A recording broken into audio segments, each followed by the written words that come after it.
बेटा तो पीछे क्यों बैठ गए हो? डर लगता है तुम्हें? जैकेट तो नहीं पहनी हुई थी पहले? नहीं पहनी हुई थी ना? हाँ हाँ, नहीं पहनी हुई थी ना, अभी पहन के आए हो? अच्छा, पास रखी हुई थी। और क्या क्या पास रखा हुआ है? जरूरत पड़ने पे चादर भी निकल आएगी।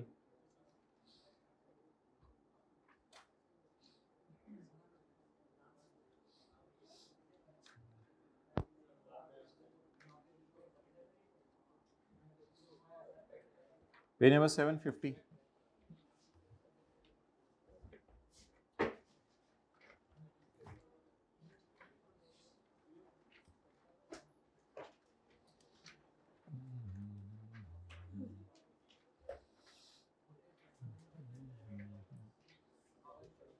प्री आरईज वैसे इसने दी नहीं है, तो फिर वर्किंग 6 की शायद जरूरत ना पड़े, लेकिन चलें वर्किंग 6 हल्की फुल्की सी खोल के रख लेते हैं, क्या पता जिंदगी के किसी मोड़ के ऊपर जरूरत पड़ जाए। सेपरेट फाइनेंशियल स्टेटमेंट ऑफ में स्टेटमेंट इन इक्विटी में रिटेन्ड अर्निंग का कॉलम।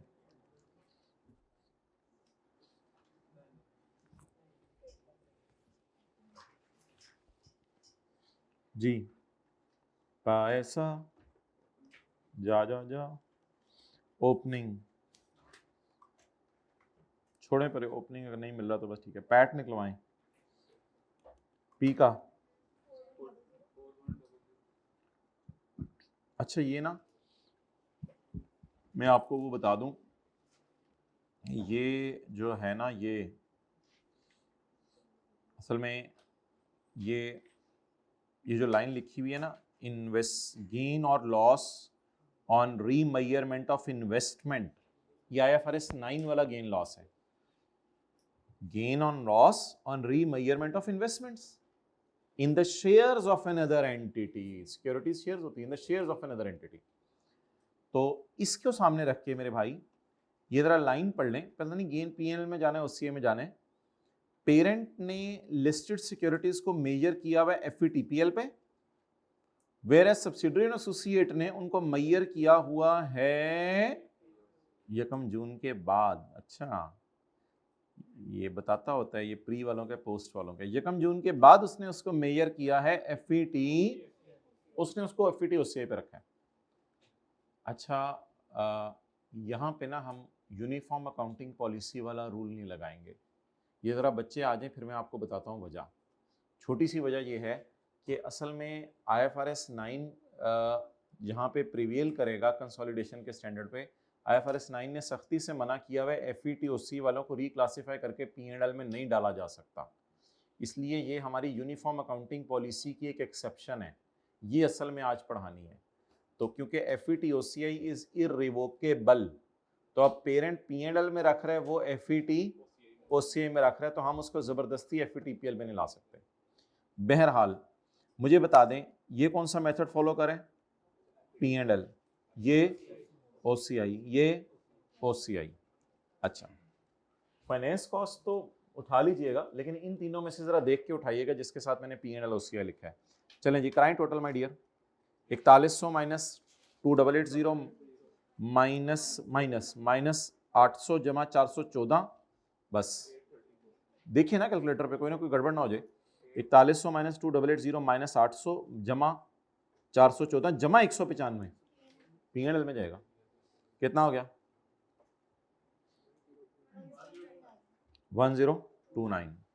सब्सिडरी का 2250 माइनस 1125 माइनस 550 जमा 216 माइनस 80 नहीं प्लस, सॉरी माइनस 50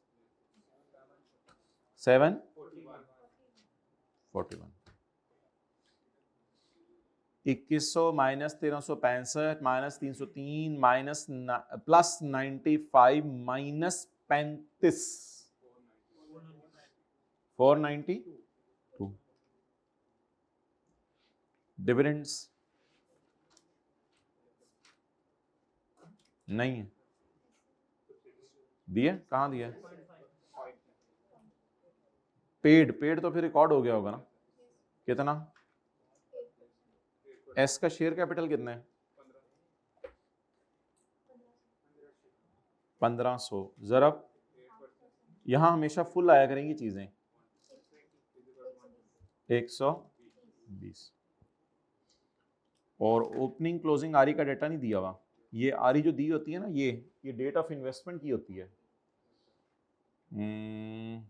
बस ठीक है, तो जल्दी सेटिंग करें ना, हाइब्रिड में जो भी करना है प्लीज।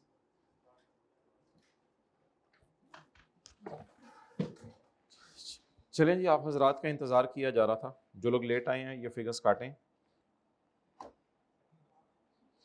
ओसीआई नहीं काटनी, ओसीआई को तो नहीं काटना, तो ये फिगर्स काट दें। वर्किंग 6 छोड़ो परे, तस्वीर खींच लेना।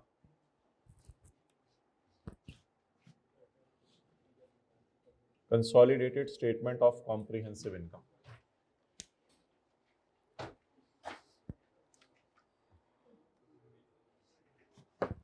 जी बोलें।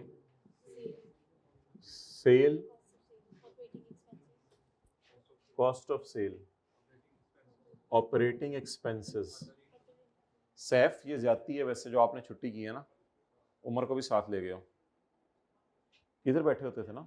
हाँ तो मैं इनको बता रहा हूँ बस, आप लोग क्यों परेशान हो रहे हो? मैं भी छुट्टी करूंगा, मियाँ भी नाम लेंगे।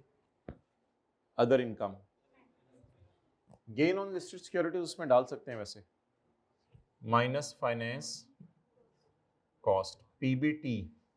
पीबीटी टैक्स है ही नहीं तो बस प्रॉफिट।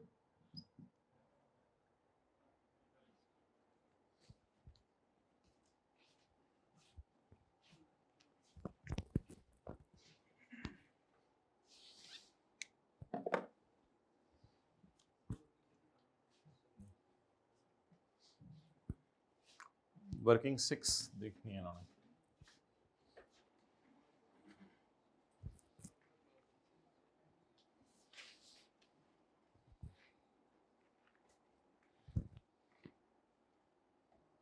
जी वर्किंग 6 कर लें 1 मिनट में, कर लें, नोट कर लें।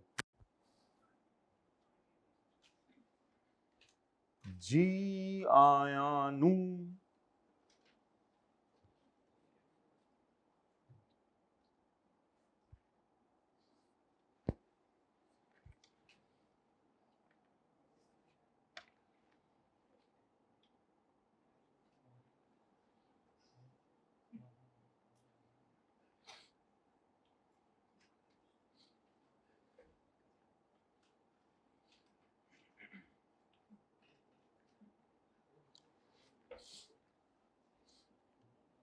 चलो भाई बहुत इंतज़ार हो गया, बस अब जो है ना सवाल को पढ़ें सर एक दफ़ा। Following balances are extracted from the records of, इस बार सवाल पूरा पढ़ लें। Following balances are extracted from the record of Khushi limited, Mutmain limited and पता नहीं जज्बाती लिमिटेड, फ्यूरियस लिमिटेड। फादर ये रहने ऐसे एडी ऐसे आके फारग हो जाती। अच्छा, sale, cost of sale, operating expenses, other income, gain on measurement of, remeasurement of investment. तो रीमेजर इन्वेस्टमेंट्स होती हैं IFRS 9 में। छोड़ो भाई सवाल पढ़ो।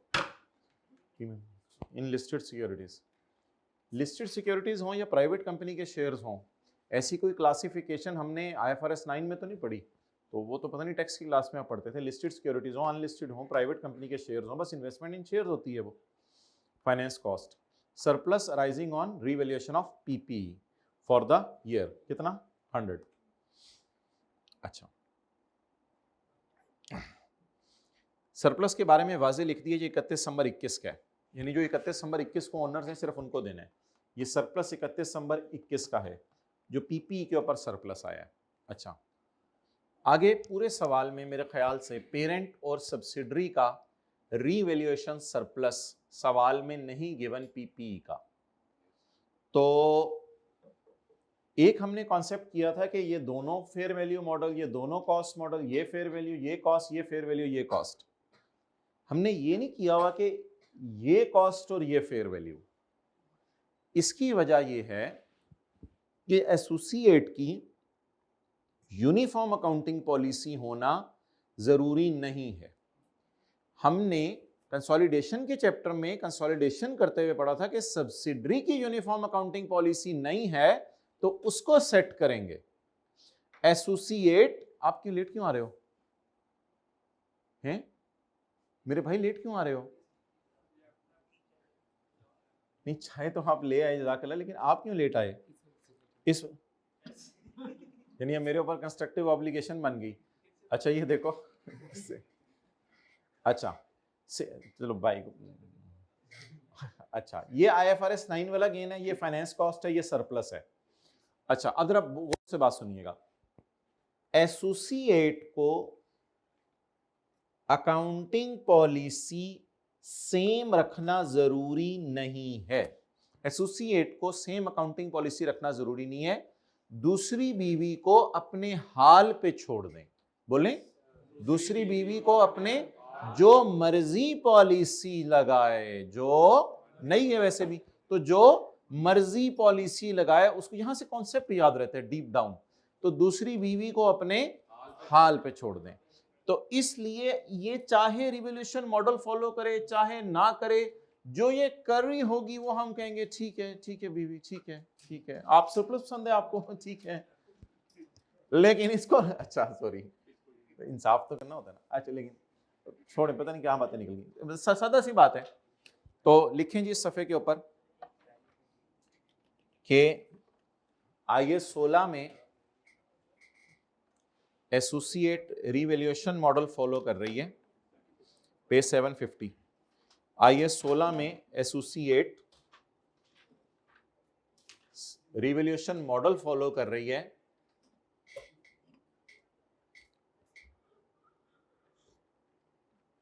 लेकिन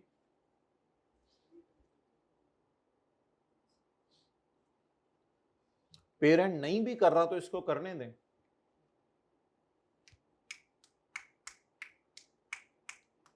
पेरेंट नहीं भी कर रहा, इसको करने दें। कैमरामैन भाई इधर आए। पेरेंट नहीं भी कर रहा तो एसोसिएट को करने दें, खैर है, यूनिफॉर्म करना जरूरी नहीं है।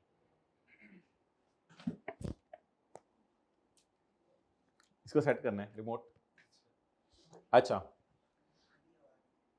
अब जी sale cost of sale operating, ये कौन सा गेन है जल्दी बोलें? IFRS 9 वाला। जो लोग सुबह सुबह क्लास में आ गए थे उनको मैंने ये 3 चीजें बताई थी, लेकिन अब नीचे इंफॉर्मेशन पढ़ते रहे। हमारा ये दिन क्या 31 दिसंबर 21। Additional information, details of over investments are as follows. Subsidiary को कब खरीदें? 1.5 साल पहले। सब्सिडरी को कब खरीदें? 1.5 साल पहले। और एसोसिएट को कब खरीदें?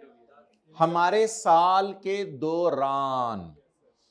ये होल्डिंग परसेंटेज है, ये इन्वेस्टी है, ये शेयर कैपिटल है उनका, और ये प्री रिटेन्ड अर्निंग है। ये जाएगी वर्किंग 7 में अगर मांगी हुई। वर्किंग 1 तो मस्ट बनानी होती है, 1.5 साल पुरानी आ रही जाएगी। 1.5 साल क्यों भाई? नमाज पढ़ने तो ये लोग भी तो गए थे, ऐसे तो नहीं ना होना। बस ना छोटी सी बात की है कि एसोसिएट रिवैल्यूएशन मॉडल फॉलो करिए पीपीई में, तो पेरेंट जो है इसको कुछ नहीं कहेगा क्योंकि दूसरी बीवी है, ये जो मर्जी मॉडल फॉलो करे, ये बस खैर है, ये बात की है। अच्छा, following other considerations for the purchase of SL shares, ये कौन सा पेज है? Page number 519। ये कौन सा पेज है? 519 वाली डिस्कशन है। पढ़ें जी पहली लाइन। डन? ठीक, अभी हमें नहीं पता रिकॉर्ड हुई है नहीं, देख लेते हैं। An amount of 500 million was payable on यकम मई 2021। हमारे साल, क्योंकि खरीदा 1.5 साल पहले हुआ ना, हमारे साल एक पेमेंट होनी है ऑन यकम मई 2021, that is dependent on the post acquisition performance of subsidiary. ये फ्यूचर वैल्यू है। इस 500 का मैंने कहा था कुछ नहीं करना अभी, लेकिन हमारे साल पे होने तो फिर हो सकता है आगे कुछ बता दे इस 500 के बारे में। Fair value of this contingent consideration is estimated at 290 on the AQ. इसकी एंट्री 290 की investment debit payable credit. As well as on 31 दिसंबर 20। लो जी, एक्विजिशन डेट पे भी 290 वैल्यू थी और बैलेंस शीट डेट पे भी 290 वैल्यू थी। टाइमलाइन मिला के आपको समझा भी देंगे इंशाल्लाह। However due to improvement in the business conditions in 2021 the target was अल्हम्दुलिल्लाह met and full amount was paid. Full amount was paid. Done.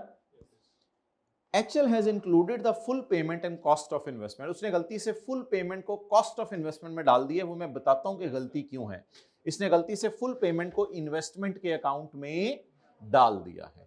Done. अच्छा, ये वाली एंट्री हुई है या नहीं हुई? तो फिर इसको क्या करेंगे? इसको कंसिडर करेंगे या इग्नोर करेंगे? Immediate payment of 1700 and another payment of 843 after 3 years। ये पेमेंट करनी ही करनी है 3 साल बाद। ये कर दी है, ये अगर अच्छा परफॉर्म करेगी तो करनी है। थोड़े से पैसे ले लो, थोड़े से पैसे ले लेना, और अगर अच्छा परफॉर्म किया थोड़े से और भी पैसे, अगर थोड़े से और पैसे भी ले लेना। तो अब मुझे बताएं, मैं ये कह रहा हूं कि यदि एंट्री हो गई है या नहीं हुई? बताएं जी, हो गई है एंट्री। अच्छा, बिल्कुल ठीक है। मैंने आपको यही बताया था, सवाल साइलेंट हो तो हम एज्यूम करेंगे इसकी एंट्री हो गई है। ठीक है, वेल डन। अच्छा, मुझे सवाल का जवाब दें कि जब आप नेचुरली वर्किंग 1.1 खोलेंगे तो आपको एज पर क्वेश्चन इन्वेस्टमेंट नहीं मिलेंगी। आपको एज पर क्वेश्चन इन्वेस्टमेंट्स नहीं मिलेंगी, नहीं मिलेंगी ना। तो फिर बहालत मजबूरी आप कहेंगे अकाउंटेंट की फिगर तो मेरे पास अवेलेबल नहीं है, लेकिन 3 ट्रांजैक्शंस तो हुई है ना सऊदी किंग से। तो आप वर्किंग 1.1 की हेडिंग देंगे और लिखेंगे इन्वेस्टमेंट्स, और फिर नीचे क्या लिखेंगे? कैश पेड, पेबल और कॉन्टेंजेंट कंसिडरेशन। फिर इसमें ओरिजिनल रॉन्ग रेक्टिफाइंग भी करेंगे इंशाल्लाह, लेकिन इसकी ओरिजिनल एंट्री से ही खेल लेंगे, उसमें क्या मसला है। ठीक है जी, आगे चले। अच्छा, एक ना ये बात है छोटी सी कि ये आप इन्वेस्टमेंट अकाउंट में ले जाएंगे बेटा, मैं तुम्हें अंकल बना देना है। अच्छा, ये मुझे पता है कि आप लोग इन्वेस्टमेंट अकाउंट में 1700 जमा इसकी पीवी जमा आप 290 ले जाएंगे इंशाल्लाह। ये गलती नहीं होगी। एक गलती होने का चांस है कि आप फाइनेंस कॉस्ट को शायद एज्यूम कर लें कि सवाल में नहीं लिखा हुआ, तो ये एंट्री अकाउंटेंट ने कर दी होगी, क्योंकि अकाउंटेंट ने एंट्रीज की होंगी। इन्वेस्टमेंट का बैलेंस हमें नहीं दिया हुआ, ये एंट्री तो हमेशा अकाउंटेंट करता है, भूलता ही नहीं। अगर इन्वेस्टमेंट का बैलेंस हमें नहीं दिया हुआ तो इसका मतलब ये नहीं कि अकाउंटेंट ने एंट्रीज नहीं की हुई। अकाउंटेंट ने एंट्रीज की हुई है, मुझे नहीं बता रहा, लेकिन इस सवाल में ये हिडन एडजस्टमेंट थी। क्यों? इसलिए कि फाइनेंस कॉस्ट पेरेंट की 0 आ रही है। इस तरह का सवाल नहीं डालना चाहिए आईकैप को।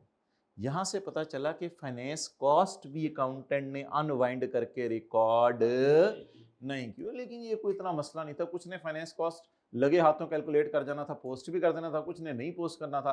लेकिन अल्लाह का शुक्र है, मुझे यकीन है वर्किंग 1.1 में आप लोगों ने ये ले जाना था ना, 1700 जमा इसकी पीवी जमा 290, ये हो जाना था। तो ऐसे छापा प्रोग्राम है आईकैप। आगे चलें, एक आधी चीज की वजह से परेशान ना हो गए। At the date of acquisition SL carrying value of net assets were equal to the fair value except the building. पढ़ें जी, द फॉलोइंग।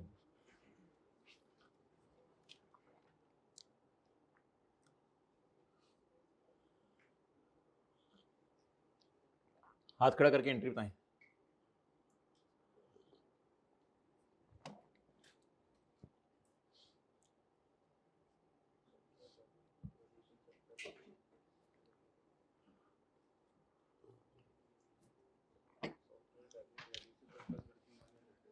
कितने से? वेल डन, 180 से। And in process project for software had a fair value of 180. However, the cost of 180 incurred before acquisition, incurred before यकम जुलाई 20 से पहले incurred before acquisition was 140.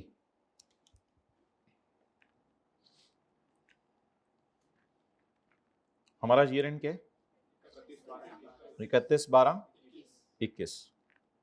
पिछला हमने कब खरीदे? यकम जुलाई 20। The cost of 140 incurred before acquisition by SL, incurred before acquisition 140, incurred before acquisition by SL, 1.5 साल से पहले हो रही थी cost, did not meet the recording criteria, इसलिए उसको हमने क्या डाल दिया है, एक्सपेंस। आप बता दें कैरिंग अमाउंट कितनी आ रही होगी सॉफ्टवेयर की, 0। हमने कहा था 2 3 4 5 6 7 चीजें हैं जिनकी कैरिंग अमाउंट, क्या हुआ तबीयत, वॉमिट आ रही है,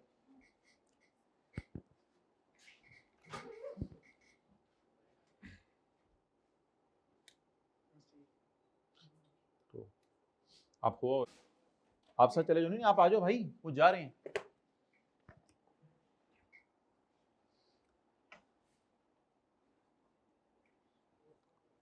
आज कोई नहीं, इंशाल्लाह आपसे ज्यादा आपकी तरफ कर करेंगे, ठीक है, बैठ जाओ।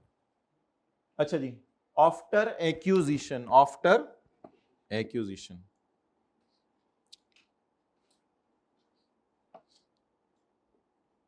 पढ़ ले लाइन दूसरी वाली भी। अस्सलाम वालेकुम भाई, नीचे स्टूडेंट आ रहे हैं, उसको वॉमिट आई है, जरा देख लो उनको। आफ्टर एक, अच्छा था, कैरिंग अमाउंट कितनी आ रही है, 0, और fair value 180। After acquisition, acquisition के बाद SL incurred further 20 million which resulted in completion of project, SL ने फर्दर 20 किया, ये आपके लिए बिल्कुल नई लाइन है। The software has a useful life of 4 years, software की यूजफुल लाइफ कितनी है, 4 ईयर्स। मुझे बताएं कि यहां तक कितना खर्चा हो गया हुआ था, 140, यहां तक कितना खर्चा हो गया हुआ था, 140, कैसे पता चला, द कॉस्ट ऑफ 150 बिफोर, इससे पहले पहले खर्चा हो गया हुआ था 140, डन। यहां पर खड़े होके कैरिंग अमाउंट कितनी थी खर्चे की, 0, और फेयर वैल्यू 180, डन। वो आप आसान से एंट्री कर लेंगे, asset debit surplus in working 1 credit, उस 80 की टेंशन नहीं। उसके बाद after acquisition SL further incurred 20 which resulted in completion on यकम जनवरी, जिसकी वजह से यकम जनवरी 21 को हमारा प्रोजेक्ट कंप्लीट हो गया। आप बताएं इसके बाद कितना खर्चा किया, 20, इसके बाद कितना खर्चा किया, 20। तो बैलेंस शीट के सवाल में भी अगर होता तो 1.5 साल की डेप्रिसिएशन चार्ज नहीं करनी थी, 1.5 साल की अमोर्टाइजेशन नहीं करनी थी, क्योंकि वो यूज होना कब से शुरू हुआ, इधर से, और 20 मिलियन खर्चा करने के बाद अवेलेबल फॉर यूज हुए ना। तो बैलेंस शीट का सवाल भी होता तो आप लोगों ने क्या करना था, आप लोगों ने जो डेप्रिसिएशन चार्ज करनी थी 1.5 साल की नहीं, सिर्फ 1 साल की, और पीएनएल के सवाल में तो वैसे ही 1 साल की करेंगे। अच्छा, ये 20 बाद में हुए, इस इन कैरिंग अमाउंट कितनी है, 0, फेयर वैल्यू 180, और बाद में 20। ये जो 20 का खर्चा हुआ है बाद में इस 6 महीने के अंदर, इसका क्या करना है, ये तो एंट्री हो जाएगी 0 और 180 वाली, ये तो इंशाल्लाह कोई टेंशन नहीं। इसको कैपिटलाइज करेंगे हम। After acquisition SL incurred further 20 million which resulted in completion of project. तो फिर एसएल ने अपनी सेपरेट किताबों में मेरे तो ख्याल से वैसे एंट्री कर ली होगी, वो बाद में उसने खर्चा किया तो उसने फिर एसेट ही डेबिट किया होगा, और क्या डेबिट किया होगा। तो मेरे ख्याल से किसी एसेट में बाद में सब्सिडरी खुद एडिशन करे ना, तो वो एडिशन करके फिर डेप्रिसिएशन भी चार्ज खुद ही करेगी। और सवाल में जब तक लिखा ना हो ना कि ये बुरी वाली डेवलपमेंट है, हमेशा मैंने कहा था एज्यूम करें IS 38 का कॉन्सेप्ट है, ये अच्छी वाली डेवलपमेंट है।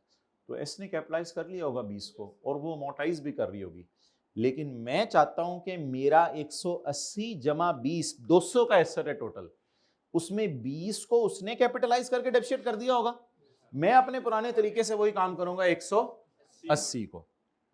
अब मोहतरम ये छोटी छोटी जो लाइनें डाल रहे आई कैप, अब उसको समझ नहीं आ रही कि कैसे बच्चों को तंग करे, ये अजीब अजीब सी लाइनें डाल के इजी इजी मार्क्स सारे ले रहे हैं।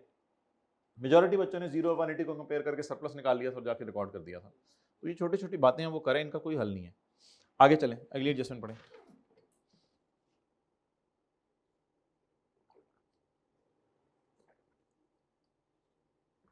हो जाएगी, आगे चलें।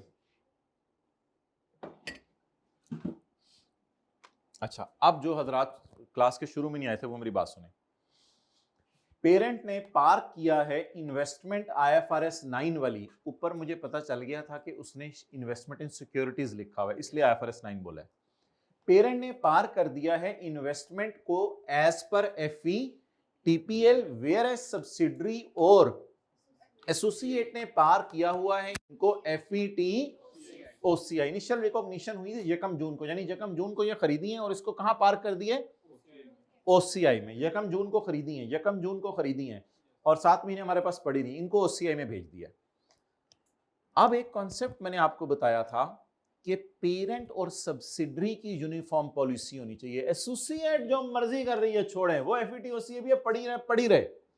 मेरे यहां पे कॉन्ट्राडिक्शन आ रही है, पेरेंट फॉलो कर रहे हैं FE TPL और सब्सिडरी फॉलो कर रही है FET OCI। इस मसले को हल करने के लिए हमने पढ़ा था कि सब्सिडरी की सेपरेट फाइनेंशियल स्टेटमेंट्स में तो जो हो गया वो हो गया, कंसोलिडेशन पर्पस से उसको आप बात को इग्नोर करो और जो पेरेंट कर रहा है वो लेकर आ जाओ। ठीक है, अब ये कौन सा मॉडल फॉलो कर रहे, P&L, ये OCI है, ये जो मर्जी कर रही है इस पे हाथ रख दें। यूनिफॉर्मिटी वाला कॉन्सेप्ट किस में लगाने, इन दोनों में लगाने। जब इसमें यूनिफॉर्मिटी वाला कॉन्सेप्ट लगाने लगे, अगर वैसे लगाते भी ना तो इसको हम OCI की बजाय P&L में ले जाते, बस इतना सा करते। लेकिन जो लोग क्लास के शुरू में आए थे मैंने उनको बताया था नहीं लगाना, क्योंकि IFRS 9 में ये चीज लॉक हो चुकी है, once elected you can never change. इस वजह से कंसोलिडेशन का स्टैंडर्ड भी इसको नहीं छेड़ता, फिर कहता है बस ठीक है फिर अब हो गया तो हो गया, बस जाने दो। ये इर्रिवोकेबल है, इस वजह से हम इसको छेड़ नहीं रहे। इर्रिवोकेबल। सो खैर है, so no problem that so it is not a problem, so it is not a problem that P using FE TPL and S using FET OCI, so there is no problem। Logic आपने साथ लिख ली कि OCI irrevocable है।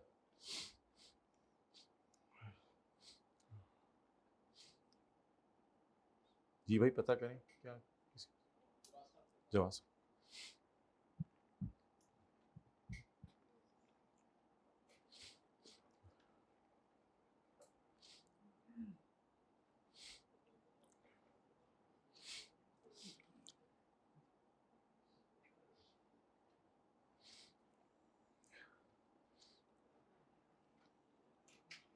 Okay आगे चलें जी।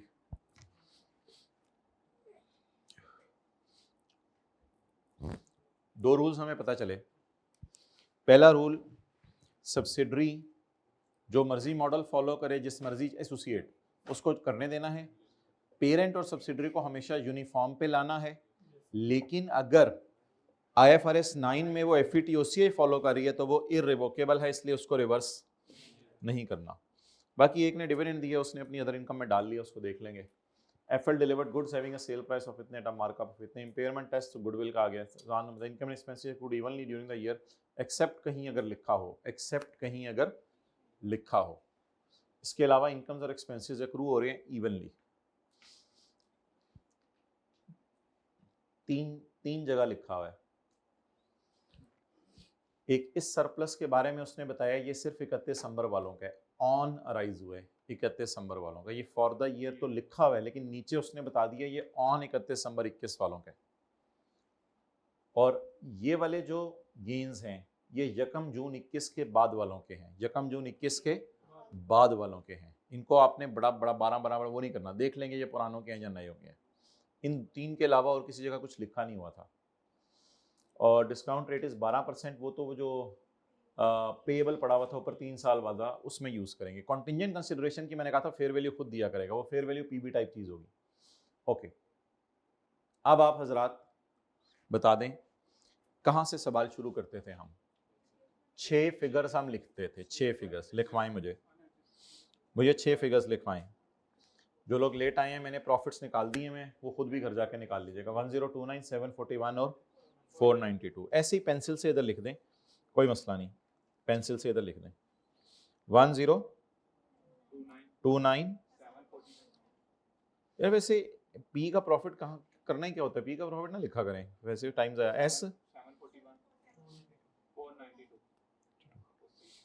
ये तो हो गया पैट, और ये ओसी। ये वर्किंग 6.1 टाइप अजीब सी चीज हमने बना ली हुई है। एचएल पीपी में भी रिवोल्यूशन मॉडल फॉलो नहीं कर रही, और एचएल जो है वो इधर भी पी एंड एल फॉलो कर रही है, तो इसका तो ओसीआई 0। एस पीपी में तो फॉलो नहीं कर रही और इधर फॉलो कर रही है, तो इसका ओसीआई -80। और ए ये आईएफआरएस 9 वाला ओसीआई है, और ये भी ओसीआई है। ये change in fair value reserve इसका नाम है, इसका नाम change in fair value reserve है, और इसका नाम रिवैल्यूएशन सरप्लस है, लेकिन दोनों का नाम मिला के ओसीआई है। 120, 20 जमा 100, 120। स्टेप 1 अनएडजस्टेड फिगर्स लिखें, लेकिन प्लीज पी और एस का ओसीआई ना भूलिएगा। अनएडजस्टेड में पी और एस का ओसीआई, जब पी और एस की सेल डाल रहे हैं तो पी और एस का ओसीआई भी डालना है। वर्किंग 5, 5.1, 5.2, 5.3।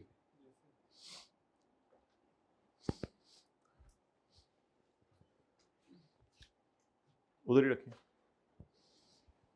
चलें अब ले आए इधर जी। सेल 4100,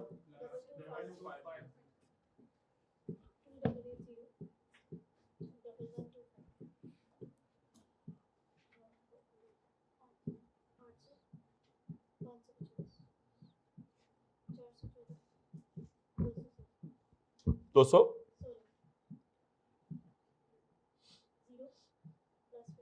हाँ 0 + 50। वो 3/12 वरना गलत जगह पे लग जाता है अगर जितना लिखे तो। अच्छा जी, ओसीआई। अच्छा जी, बेहतर है वैसे आप लिख सकते हैं, रिवैल्यूएशन सरप्लस को अलग लिख दें, change in fair value reserve को अलग लिख दें। तो change in fair value reserve,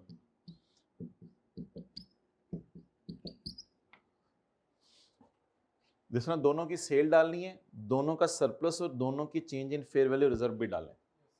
अभी सब्र करें, 1 मिनट सब्र करें। रिवैल्यूएशन सरप्लस बताएं, एक पी का 0, एस का भी रिवैल्यूएशन सरप्लस 0, एस का भी रिवैल्यूएशन सरप्लस 0, क्योंकि दोनों का कॉस्ट मॉडल है, तो ठीक है, कोई जरूरत नहीं इसकी रिवैल्यूएशन सरप्लस की। उसका देख लेंगे ए का, change in fair value reserve. P का भी, पी ने इन्वेस्टमेंट्स को अदर इनकम में डाला हुआ है, पी ने इन्वेस्टमेंट्स को कहां डाला हुआ है, अदर इनकम में। अब बताएं 195 कहां लेके जाऊं और -80 कहां लेके जाऊं। 195 कहां लेके जाऊं और मैं -80 कितना लेके जाऊं। इधर मुझे पता है पी और एस का डालना है, लेकिन मैं 0 लिखूंगा बड़ा बड़ा करके 0, और एस का जो है, एस का ओसीआई पहले मुझे लिख लेने -पी और एस। अब बच गया पी का गेन अदर इनकम में, वो कितने, थोड़ा सा 216 से आगे लिख दें, कुछ उस पर लगाना ना पड़े। 1, अगर किसी का दिल चाहे तो इधर भी लाइन डाल सकता है गेन ऑन इन्वेस्टमेंट, लेकिन वो मुनासिब नहीं है। तो ये कहां लेके जा रहा है, एफ ई टीपीएल, और ये कहां लेके जा रहा है, एफ ई टी ओसीआई। ये हो गया पी का ओसीआई, अल्लाह का शुक्र है, और ये हो गया एस का।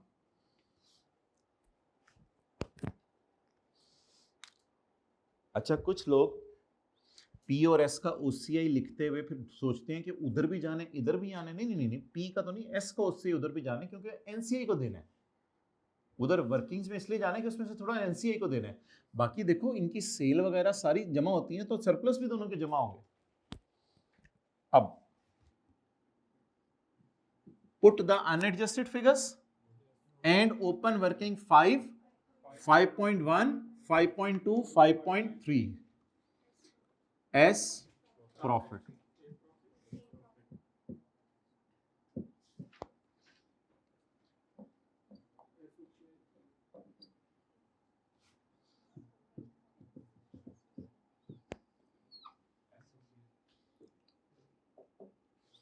अच्छा ये फॉर द ईयर टाइप चीजें हैं, बैलेंस शीट में तो कुछ और जाता है, बैलेंस शीट में तो CRS और SRS नाम लिखते हैं, उससे उधर नाम नहीं लिखते हैं हम ताकि ये अलग रहें।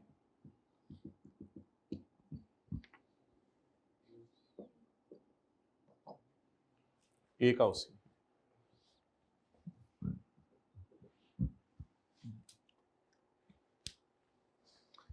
इधर एक ध्यान रखना है बस, 3/12, 4/12 करना है या नहीं करना। इधर आप लोगों ने एक ध्यान नहीं, अब ऐसे सुन लें, सब में प्रिकॉशनरी मेजर सुन लें। इसमें आपने 3/12, 4/12 करना नहीं करना, इसके अंदर आपने 3/12, 4/12 भी करना पड़ सकता है और 1% तो मस्त लगानी है हमारा शेयर।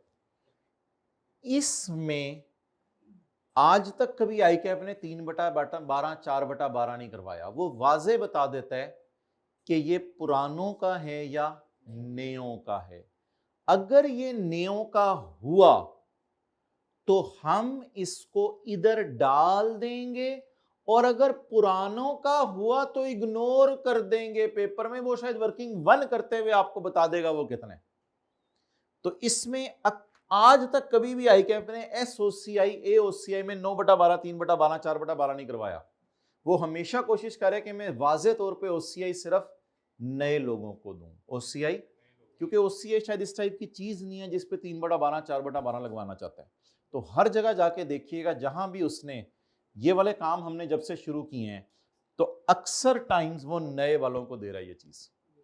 चलें दोबारा सुने, यहां 3/12, 4/12 मस्त करना है और कुछ नहीं करना क्योंकि निक्की को इधर देना है शेयर। या 3/12, 4/12, 6/12 भी करना पड़ सकता है और मस्त लगाना है हमारा शेयर।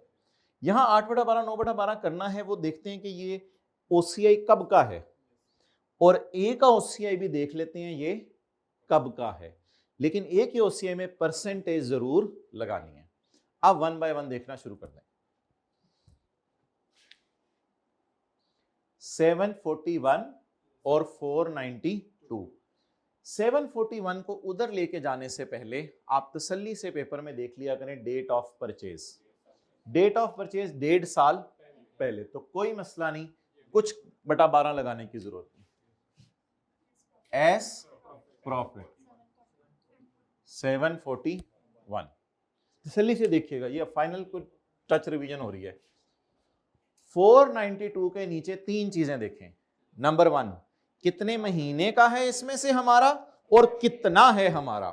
कितने महीने का है 10/12 और कितना है 30%। आज जी जबरदस्त बिल्कुल फाइनल टच जा रहा है।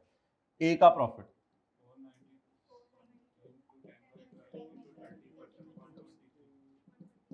123 into 10/12।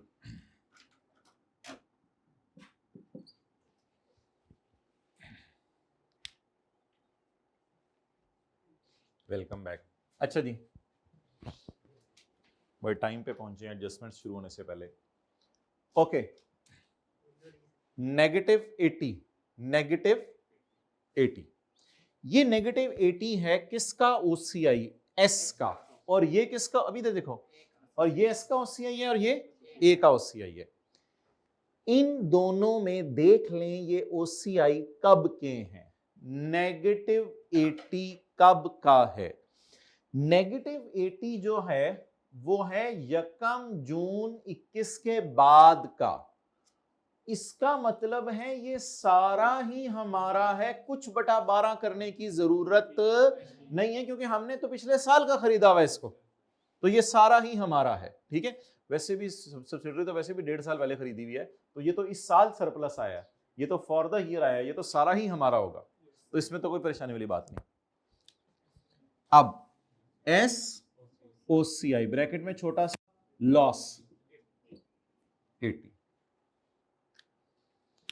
अच्छा, अब एसोसिएट में देखते हैं ये 20 किस दिन अराइज हुआ और ये 100 किस दिन अराइज हुआ, क्योंकि अगर मैं आपको ये ना बताऊं तो डर है कि आप लोग 120 पूरे पे लगा देंगे 10/12। ठीक है, तो इसके लिए देखते हैं ये 20 कब का है। 20 बताएं जी कब का है, 20 कब का है, 1 जून 21, यानी के मार्च के बाद, यानी कि हमारा पूरा है। इसमें कोई ये नहीं करना कि 12 महीने का ये है तो इतने महीने का दे दो। यकम जून का मतलब होता है यकम जून को ये गेन उसके बाद आया है, तो जब उसके बाद आया तो सारा हमारा है। और इस गेन के बारे में उसने वाज़ेह स्टार डाल के लिख दिया ऑन 31 दिसंबर आया, ऑन 31 दिसंबर आया, क्योंकि फॉर द ईयर होता तो कुछ लोग कर देते 10/12, तो ऑन उसने लॉस लिख दिया कि ये आया इस साल है, आया किस दिन आया, राइज हुए ऑन 31 दिसंबर 21। इस वजह से ये भी सारा का सारा 31 दिसंबर 21 वालों का है, वो नयों का है, तो ये 100 भी नयों का हो गया और ये 20 भी नयों का हो गया। लेकिन एक काम साथ करना है, AOCI IFRS 9 वाला 20, IS 16 वाला मल्टीप्लाइड बाय 36। और गौर से अब मुझे बताएं क्या क्या एहतियातें बरतनी हैं, क्या क्या एहतियातें बरतनी हैं। एस के प्रॉफिट में सिर्फ क्या देखना है, 3/12, 4/12, 6/12 करना है या नहीं। ए के प्रॉफिट में क्या देखना है, 3/12, 4/12 भी और हमारा शेयर भी। एस का OCI में 2 चीजें देखनी है, date of purchase of subsidiary क्या है और ये किस दिन अराइज हुआ। Date of purchase of subsidiary पिछले साल है, तो अल्लाह का शुक्र है इस साल तो पूरा साल हम खेलते रहे हैं, तो ये अगर इस साल आ भी गया तो सारा का सारा हमारा है। अगर यकम जनवरी से भी आया होता तब भी सारा का सारा हमारा था। अच्छा, उसके बाद जब ए के अंदर आए तो ए में 2 एहतियातें, 3/12, 4/12 भी करना पड़ सकता है और साथ ये परसेंटेज तो लगानी मस्ट है। तो 20 के बारे में उसने लिखा कि ये 20 सारा का सारा 31 दिसंबर वालों के, और ये जो 100 सारा का सारा 31 दिसंबर वालों के, और 20 एसोसिएट को अराइज हुआ है आफ्टर यकम मार्च। आफ्टर यकम मार्च मींस ऑन यकम जून। तो डेट्स वाई यकम मार्च के बाद जब अराइज हुआ है तो ये सारा का सारा हमारा है, या इसको 12 से डिवाइड करके पुरानों को भी कुछ दें। सारा का सारा हमारा है। यकम जून को कौन से ओनर्स थे, हम थे, सिर्फ नए ओनर्स। और 31 दिसंबर को कौन ओनर्स थे, हम थे, नए ओनर्स थे।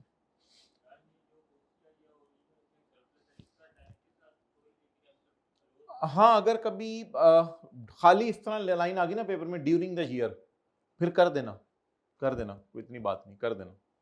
डन, आगे चलें। Details of parents investments are as follows.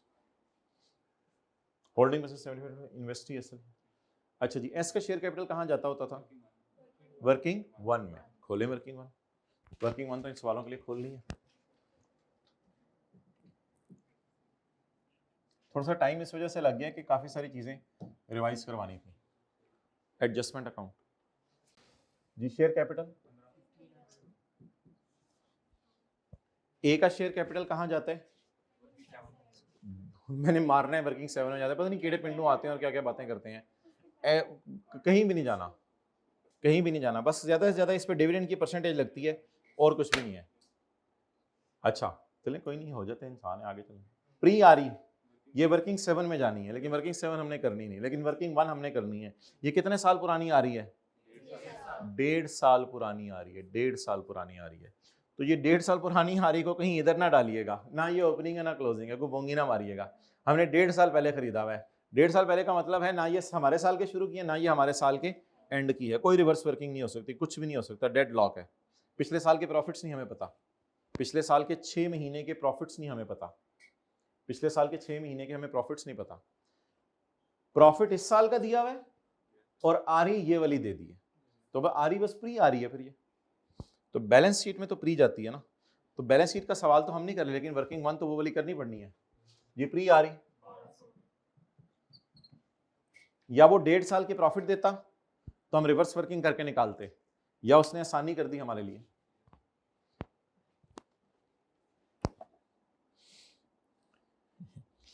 ये जो सवाल आया था ना, आप खोलिएगा ना अभी पेज 755 पर, इसमें उसने प्री वाली फिगर्स मिसिंग की हुई थी और जानबूझ के फिर 2 सालों के प्रॉफिट दिए थे ताकि ये प्री श्री जरा टफ टाइम इनको मिले और ये निकालें। ये दिखाएंगे आपको सवाल इंशाल्लाह, होमवर्क में देंगे। तो इसमें इसने फिर 2 सालों के प्रॉफिट दे दिए थे, तो आज तक किसी सवाल में 2 सालों के प्रॉफिट नहीं आए। डन, आगे चलें जी। Following was the consideration for acquisition of SL's share, immediate payment of 1700 million।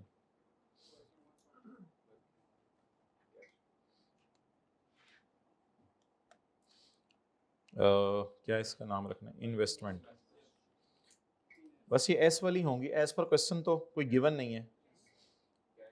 Cash paid, कोई डबल इंटरेस्ट करने की जरूरत नहीं, हम कौन सी बैलेंस शीट बना रहे हैं। आगे बोलें। 843 कैश पेबल, 843 इंटू 1.12 अगले सफे पे दिया हुआ है, रेज टू पावर -3 करें बस, इसमें ईयर एंड देखने की जरूरत नहीं। 600 टोटल कर दें, टोटल नहीं करना, क्यों नहीं करना, क्योंकि अभी एक और फिगर मौजूद है, ठीक है।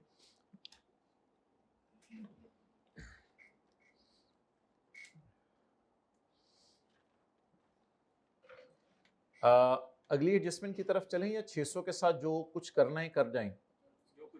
क्या करना है 600 के साथ, 600 के साथ क्या करना है, अनवाइंडिंग ऑफ डिस्काउंट करनी है। अच्छा, अनवाइंडिंग ऑफ डिस्काउंट करने के लिए मुझे आप ये बताएं कि 600 की जब मैं अनवाइंडिंग ऑफ डिस्काउंट करूंगा तो अगर मैं इस तरह का फॉर्मेट बनाऊं,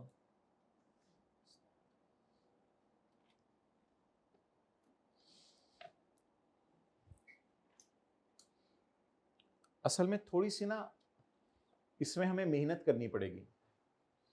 ये फिगर है 1.5 साल पुरानी, 1.5 साल पुरानी। अब मैं जब इसको अनवाइंड करूंगा ना 1 साल, तो वो 1 साल जम मारेगा हमारे साल के मिड में। डिस्काउंट रेट तो साल के लगाएंगे ना, एक इसका ईयर एंड चल रहा होगा अनवाइंडिंग का, एक हमारा ईयर एंड चल रहा होगा। ये कहना चाह रहा हूं मैं, ये अच्छी रिवीजन है। इसमें होगा क्या,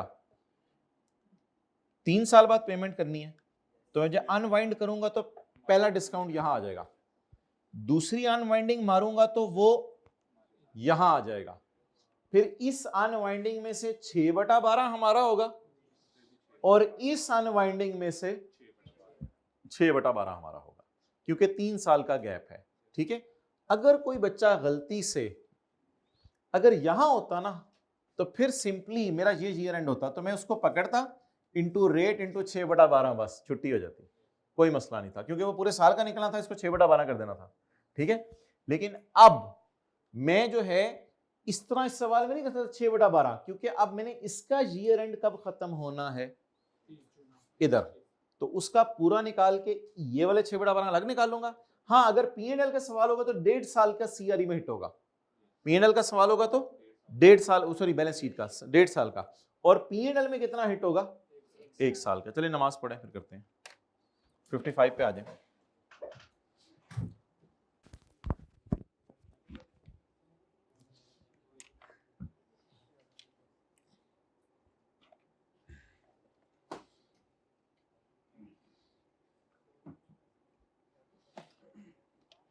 अच्छा जी, 843 को डिस्काउंट करके हमने कर लिया था 600।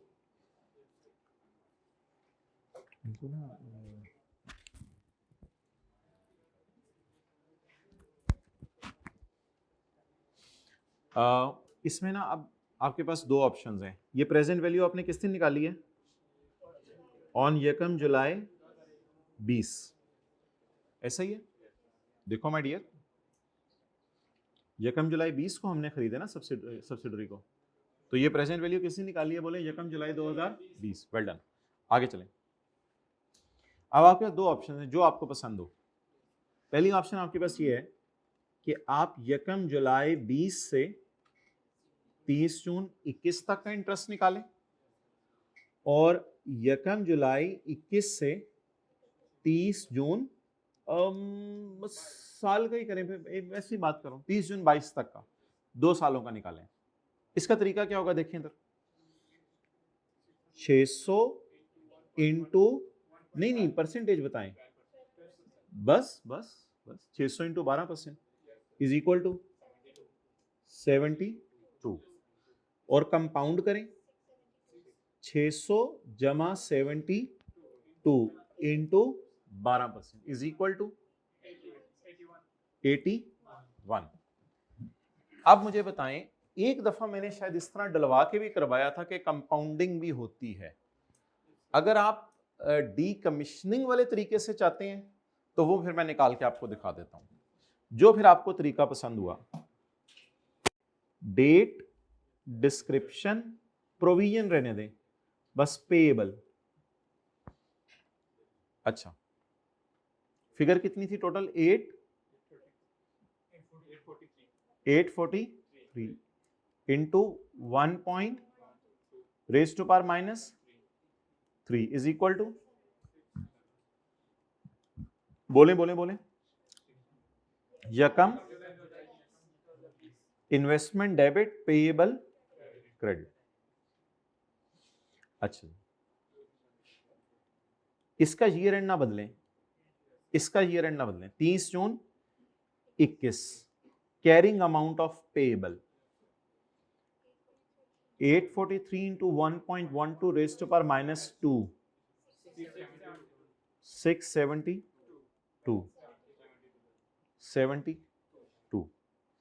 अच्छा, इसमें भी इतनी मुश्किल में ना जाएं, 600 जरा 12% ये निकाल लें, और फिर ये आए फिर इसका 12% ले लें।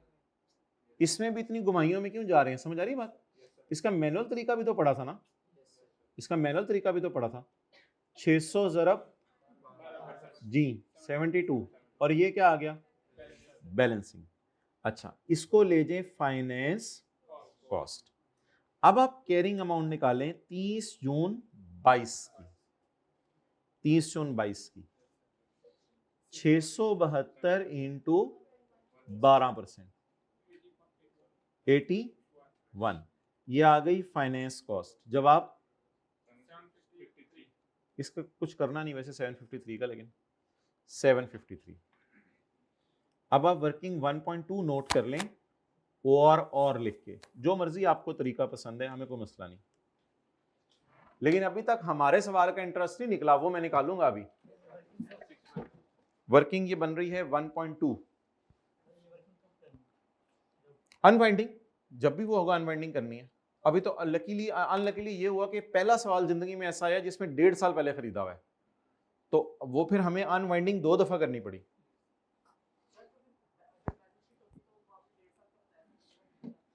फिर भी इसी तरह करना पड़ना था, फिर ये 1 साल का होता और फिर इसमें से आधे का निकालते।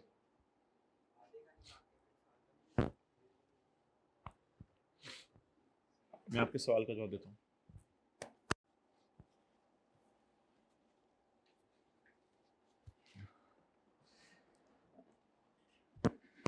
अच्छा, ये कंपाउंड क्यों होता है? ये जो सऊदी किंग को 3-4 साल बाद पेमेंट है, मजदूरों को 10-12 साल बाद पेमेंट से, ये कंपाउंड क्यों होते हैं? क्योंकि इनकी पेमेंट साथ साथ, इस वजह से ये कंपाउंड होते हैं।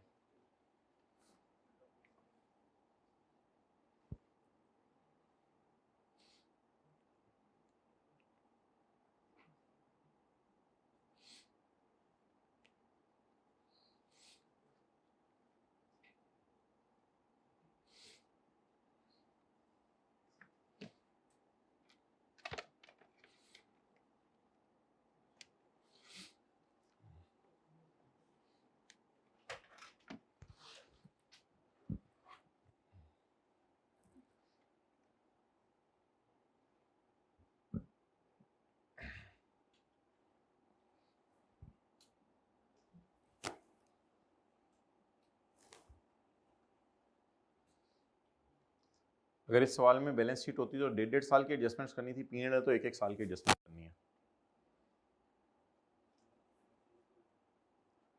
क्यों? अपनी कितने है? अच्छा फिर आप भी उधर हो जाओ सॉरी भाई। अच्छा भाई मुझे ये बताएं कि भाई का सवाल बड़ा अच्छा था कि ये कैलकुलेशन करनी कब है, कैसे पता चलेगा। मोहतरम अभी तक ये होता था कि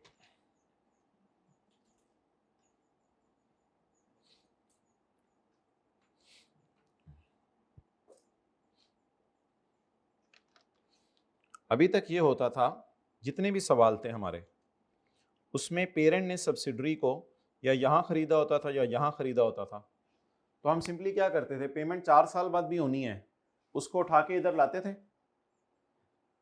फर्ज कर लें पेरेंट ने सब्सिडरी को 1 अप्रैल को खरीदा, तो हम 4 साल बाद पेमेंट करनी है, उसको उठा के इधर लाते थे। और फिर जो इंटरेस्ट निकलता था ना, वो मजे में निकलता था। हम निकालते थे ऐसे, वो आपको मैं बताता नहीं होता था, हम ऐसे 12 महीने का निकालते थे और निकाल के उसको यहां रख के 9/12 कर देते होते थे। उसमें तो कोई मसला ही नहीं होता था।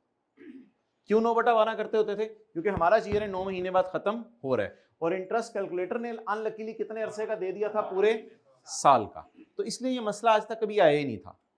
अब पहली दफा जब ये मसला आया कि पेरेंट ने सब्सिडरी को कितने साल पहले खरीदे? 1.5 साल पहले। अगर पेरेंट ने सब्सिडी को 1.5 साल पहले खरीदा है,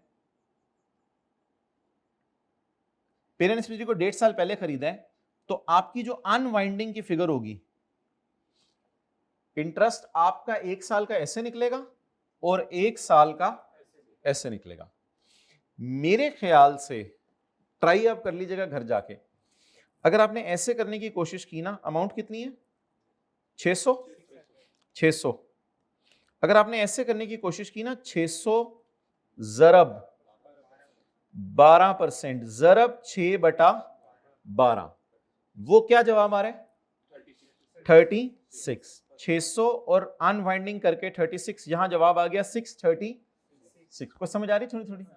फिर इसको आप पूरे साल का लगा देते इंटू 12%, फिर 76, फिर ये इस अरसे का आ जाता। मेरे ख्याल से ऐसे करके देखिएगा, आई डोंट थिंक सो कि ये तीसरे साल के एंड के ऊपर जब पहुंचेगा तो एग्जैक्ट 800 नहीं होगा। मेरे ख्याल से ये कैलकुलेशन फेल हो जाएगी, ये वहां तक हमें पहुंचा ही नहीं सकेगी। हमारा ऑब्जेक्टिव है पहुंचना 843, क्योंकि आपने एक अननेसेसरी ब्रेक लगवा दी है 6 मंथ के एंड पे। इधर के सवालों में हम इसलिए 6/12 कर लिया करते थे कि उस फिगर ने आगे यूज नहीं होना। तो अगर पेरेंट ने सब्सिडी को इधर खरीदा होता था, मैं कहता था 843 को डिस्काउंट करके यहां लाएं 600 ज़रब 12%, ज़रब 6/12, क्योंकि उस कैरिड ऑन ने आगे कहीं यूज नहीं होना, इस वजह से आगे मसला नहीं होता था।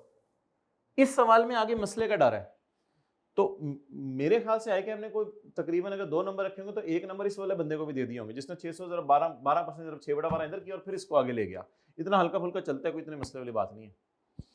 लेकिन मुझे ज़्यादा लॉजिकल ये कैलकुलेशन लग रही है कि जो लीज में भी हमने की है, जो हमने IFRS 9 में भी सीखी है, क्या सऊदी किंग की जो पेमेंट चल रही है उसका अलग ईयर एंड है और हमारा अकाउंटिंग अलग ईयर एंड है।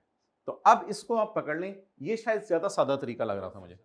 600 जरा 12% 72, फिर इसको कंपाउंड करें 600, लेकिन अरसा अब लिख लिया आप लोगों ने। अब इसमें से अपने काम की फिगर निकालनी है, इसमें से अपने काम की फिगर निकालनी है। काम की फिगर निकालने के लिए बैलेंस शीट के सवाल में जाएगा 72 प्लस 81 इंटू 6/12, क्योंकि इसमें ये 6 महीने अगले साल के हैं। बैलेंस शीट के सवाल में ये जाएगा, लेकिन P&L के सवाल में कितना जाएगा? 72 का 6/12 जमा 81 का पहला वाला 6/12 is equal to 76.5। You can take it 77।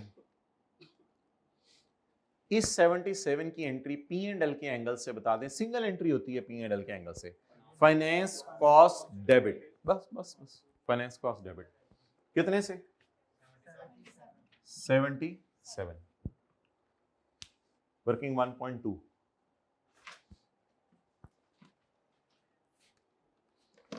बहरहाल इन छोटी छोटी चीज़ों से फ़र्क नहीं पड़ता, किसी ने 6 महीने के एंड पे रोक के फिर आगे ले गया होगा, कोई फुल आगे ले गया होगा।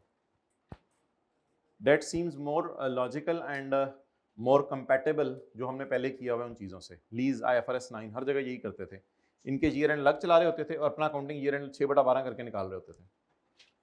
यहाँ से तो वैसे ही बड़े कंफर्टेबल हैं सारे।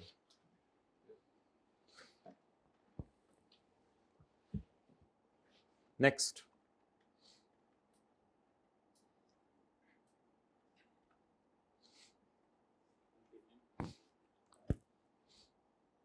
कॉन्टिंजेंट कंसिडरेशन तो हम वो टाइमलाइन बना के शो करते होते ना। कॉन्टिंजेंट कंसिडरेशन आपके सामने टाइमलाइन बनाता हूँ। हमारा ईयर एंड 21 और पिछला ईयर एंड हमने खरीदा कब? 20। हमारे साल को यकम मई को हमने 500 मिलियन की पेमेंट करनी है। डेट इज डिपेंडेंट, यानी अगर का लफ्ज आ गया, debt is dependent upon post acquisition performance of subsidiary. मैंने कहा था इस अमाउंट की आप लोगों ने पीवी नहीं निकालनी, ये अमाउंट काफी लेट है, यकम मई को पे करनी है, इस अमाउंट की आपने पीवी नहीं निकालनी। हमने खरीदा कब है सब्सिडरी को? यकम जुलाई को पिछले साल, और इस साल पेमेंट करनी है, इसकी आपने पीवी नहीं निकालनी, इसकी फेयर वैल्यू खुद देगा।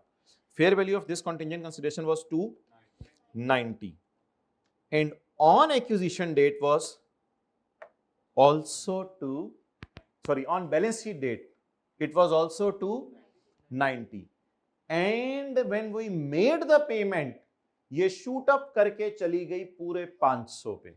कैसे पता चला?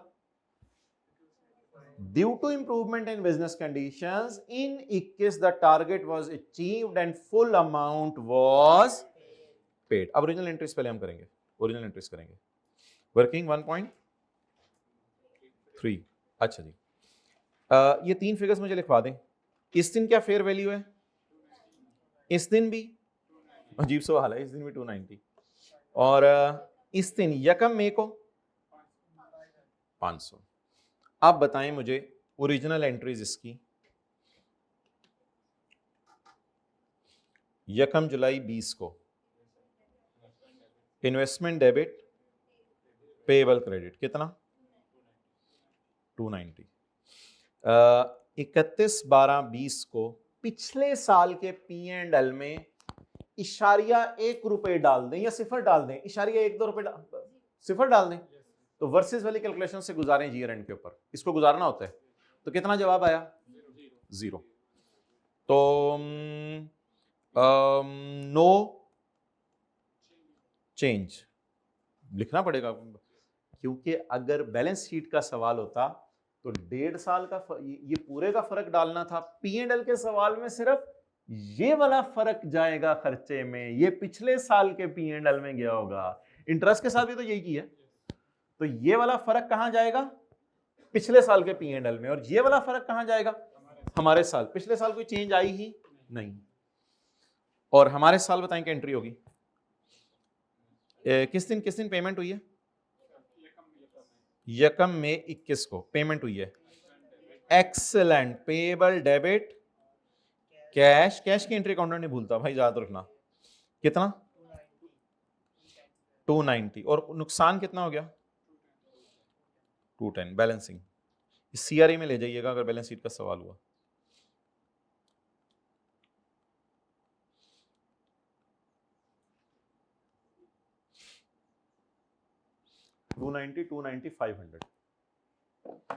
बिल्कुल करेंसी की तरह। यार देखो इधर करेंसी में ये नहीं करते थे 29 रुपए का डॉलर है, 29 रुपए का डॉलर है, डॉलर 50 रुपए का हो गया।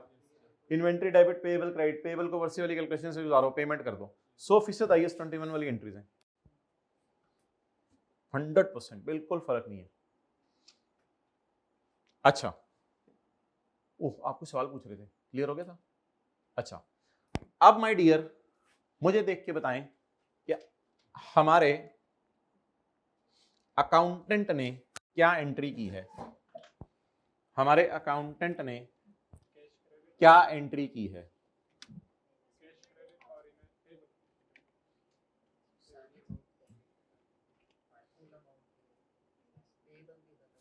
एक मजे की बात आपसे पूछता हूं कि अकाउंटेंट ने सारी अमाउंट, सारी की full amount cost of investment में डाल दी है, ठीक है। किस दिन, ये जरा बताएं किस दिन अकाउंटेंट ने सारी अमाउंट इन्वेस्टमेंट में डाल दी है। एक्सेलेंट। सवाल ने लिखा हुआ है we have included full payment in cost of, full payment in cost of investment, payment को कॉस्ट ऑफ इन्वेस्टमेंट में डाला है। तो पेमेंट जब हुई होगी तब डाला होगा या जब पेमेंट का सोचा होगा तब डाला होगा? जब हुई होगी तब डाला होगा। उसने फुल पेमेंट को डाला है, वरना पेमेंट के वक्त उसे फिर कोई और एंट्री करनी पड़नी थी, क्योंकि पेमेंट की एंट्री भूलता नहीं। अगर कोई बंदा ये कहे ना कि ये पेमेंट, उसने फुल पेमेंट को डाल दिया किसमें? इन्वेस्टमेंट में। तो मेरे ख्याल से पिछले साल उसने एंट्रीज की नहीं है, अकाउंटेंट की रॉन्ग एंट्रीज पिछले साल उसने नहीं की। उसने डायरेक्ट इस साल एंट्री मारी है इन्वेस्टमेंट डेबिट पेएबल क्रेडिट। कितने से? 500 से। अच्छा, अब मुझे कैश क्रेडिट फुल पेमेंट, मुझे ये बताएं कि अब मैं इन्वेस्टमेंट को कैसे रेक्टिफाई करूं? मैं इन्वेस्टमेंट को कैसे रेक्टिफाई करूं? इन्वेस्टमेंट को रेक्टिफाई करने की जरूरत नहीं है। इन्वेस्टमेंट को क्यों नहीं रेक्टिफाई करने की जरूरत? इसलिए रेक्टिफाई करने की जरूरत नहीं है इन्वेस्टमेंट को कि इन्वेस्टमेंट एज पर क्वेश्चन हमें दी नहीं हुई।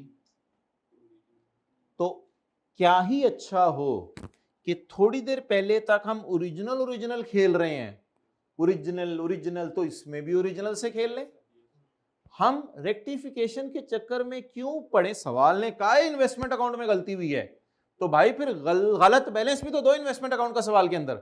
जैसे तुमने दिया था पास पेपर क्वेश्चन नंबर पता नहीं 8 था 9 था 8 था, चीखें निकलवा दी थी पास पेपर क्वेश्चन 8 ने हमारी। वो माइनस कर फिर 1000 आ रहा था, फिर पता नहीं ऊपर 1000 से चले थे, फिर 2 दफा माइनस किया था, फिर -700 कहीं और लेके गए थे, वो तो कर मर गए थे हम उसमें रेक्टिफिकेशन। अब मैं क्यों नहीं इसमें रेक्टिफिकेशन पोस्ट कर सकता? क्यों ओरिजिनल फिगर्स पोस्ट कर रहा हूं? एक्सेलेंट। क्वेश्चन में इन्वेस्टमेंट दी नहीं हुई, तो how can I rectify it? तो बेहतर है कि इजी मार्क्स लें, फौरन ओरिजिनल फिगर उठा लें। ओरिजिनल फिगर इन्वेस्टमेंट की उठा ले कोई, 290। इन्वेस्टमेंट एक ही दफा हिट होती है एक्विजिशन के टाइम पे। कॉन्टिंजेंट कंसिडरेशन 290, और इसको वर्किंग वन में ले जाएं जी, 2590।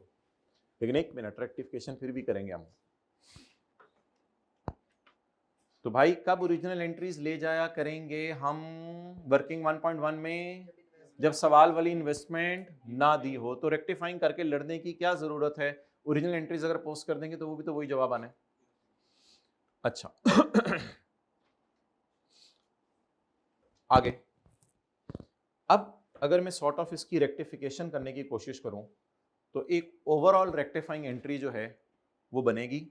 वो ओवरऑल रेक्टिफाइंग एंट्री जो है वो शायद कोई पता नहीं IAS 8 शेट हिट ना हो जाए, मुझे लग रहा है, क्योंकि प्रायर ईयर की भी एरर है, प्रायर ईयर की भी एरर है और करंट ईयर की भी एरर है। चलें ठीक है, मैं IAS 8 हिट कराता हूं, चलो वो देखी जाएगी। फिर इन्वेस्टमेंट डेबिट होनी चाहिए थी और पेएबल होना चाहिए था, नहीं हुआ तो कर दें। ये एंट्री होगी 290 की, लेकिन IAS 8 हिट नहीं हुआ। इस वजह से हिट नहीं हुआ कि ये बैलेंस शीट के आइटम्स हैं। मतलब IAS 8 हिट तो हुआ सॉर्ट ऑफ, लेकिन P&L हिट नहीं होगा। ये बैलेंस शीट के आइटम्स हैं, इन्वेस्टमेंट डेबिट पेएबल क्रेडिट। इसके बाद इसकी एंट्री तो करने की जरूरत ही नहीं थी। इधर इन्वेस्टमेंट में कितना पड़ा हुआ है? 500। और इस एंट्री और इस एंट्री को बस कंपेयर कर लें। इन दोनों एंट्रीज को कंपेयर करके मुझे बताएं कैश कितना क्रेडिट होना चाहिए था, कितना हो गया? 500। एक्सपेंस में कितना जाना चाहिए था, नहीं गया। ये असल में वो हमसे 210 जो है ना पोस्ट करवाना चाह रहा था, 210। अच्छा, उसके बाद पेएबल कितने के ऊपर डेबिट हुआ? देखिए मैं एक एक को तरतीब से कर रहा हूं। ये एंट्री नहीं हुई, पिछले साल में जाके कर दी। ये एंट्री होनी नहीं चाहिए थी, नहीं हुई, कुछ भी नहीं किया। इसमें पेएबल डेबिट होना चाहिए था 290 से, नहीं हुआ तो पेएबल डेबिट कर दें। अच्छा, एक्सपेंस डेबिट होना चाहिए था 210 से, नहीं हुआ, कर दें। कैश क्रेडिट होना चाहिए था, हो गया। इन्वेस्टमेंट गलती से डेबिट की हैं हमने, इनको क्या करें, क्रेडिट करें। तो हर साल की एंट्रीज उसमें जाके सही कर ली। कितने से, 500 से। अब इन्वेस्टमेंट्स कितने से रेक्टिफाई हो रही हैं, खुदा के लिए ये हमारा मसला नहीं है। पेएबल को जाके सेट करें और एक्सपेंस को जाके सेट करें, बैलेंस शीट का सवाल ही नहीं है। तो बस सिर्फ किसको सेट करें, सिंगल एंट्री प्रोसेस से चलें। लेकिन ये सीआरई टाइप एडजस्टमेंट है, it will not hit working 5। ये एसआरई टाइप नहीं है, सीआरई टाइप है। तो बहरहाल अब पंगे आई के अब जितने मर्जी ले, अल्लाह का शुक्र है ये वाले मार्क्स इजी आ जाने थे 290 वाले। और मेजॉरिटी बच्चे अच्छे थे, उन्होंने खर्चे में ये डाला भी था, उनको पता चल गया था ये 210 इस साल का खर्चा है। 210 क्यों इस साल का खर्चा है, सोचा था फॉरेन करेंसी 290 पे होगी, लेकिन फॉरेन करेंसी 500 पे पहुंच गई, ऐसी मिसाल दे रहा हूं, तो शूट अप तो कर गई। तो खर्चा, अगर किसी ने ओरिजिनल रॉन्ग रेक्टिफाइंग एंट्रीज करनी है तो वो मैंने कर दी है। लेकिन इनका इन्वेस्टमेंट्स का बैलेंस सही वाला मैं क्यों नहीं अब कुछ कर रहा, क्योंकि वो ओरिजिनल फिगर्स उन्होंने उठा ली हैं।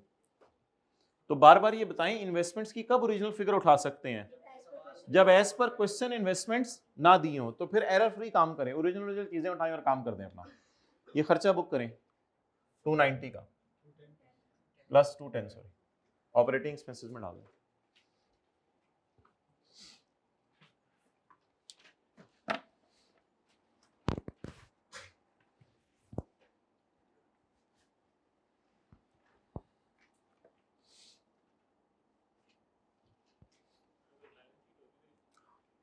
बैलेंस शीट होती तो भी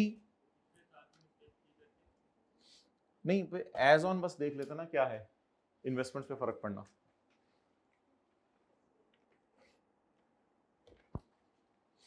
आगे चलें जी।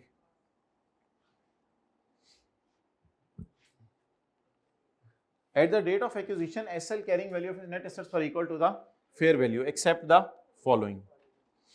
An in-process research and development for a software had a fair value of rupees 180. हमने कहा था internally generated band, method, publishing title और customer list और research और बुरी वाली डेवलपमेंट और कॉन्टिंजेंट लाइबिलिटी जो डिस्क्लोज हुई होती है, इन सब को आपने किसके ऊपर लेके आना है, फेयर वैल्यू के ऊपर लेके आना है।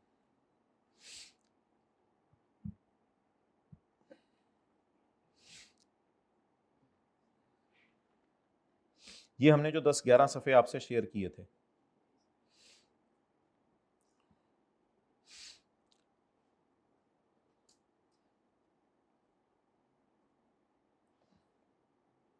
हो वो सफ़ा बाद में आपको दिया था, ये मैंने पहले कॉपी कर लिया हुआ है। चलिए ठीक है, आपको शायद याद होगा, एक सफ़ा दिया था जिसमें मैंने लिख के बताया था किन किन चीज़ों को कब लेके जाना है। अभी छोड़ें, वापस आ जाए। तो what is the carrying amount, this all is expensed, what is carrying amount, but what is fair value, तो इजी मार्क्स लें। Asset debit surplus in working 1 credit.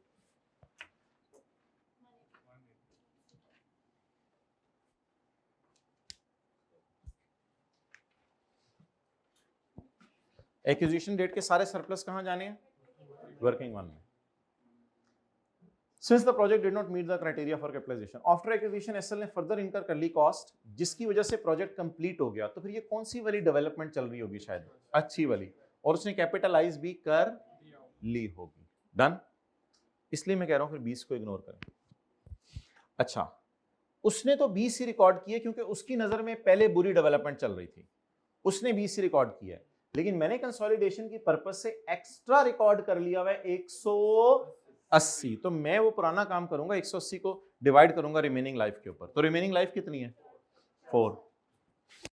तो उसकी एंट्री क्या बनेगी, asset debit surplus in working 1 credit, amortisation debit, बोले बोले, amortisation debit asset, where amortisation post करूं, operating expenses में। कितनी, जाने दें, आप बड़े हो गए, मैं इधर कर दें 180 डिवाइडेड बाय 4, ब्रैकेट में इसको लेके इसको, यहां जवाब क्या आ रहा है, 180 डिवाइडेड बाय 4, और एस की डेप्रिसिएशन एस के प्रॉफिट्स को हिट करेगी, अमोर्टाइजेशन।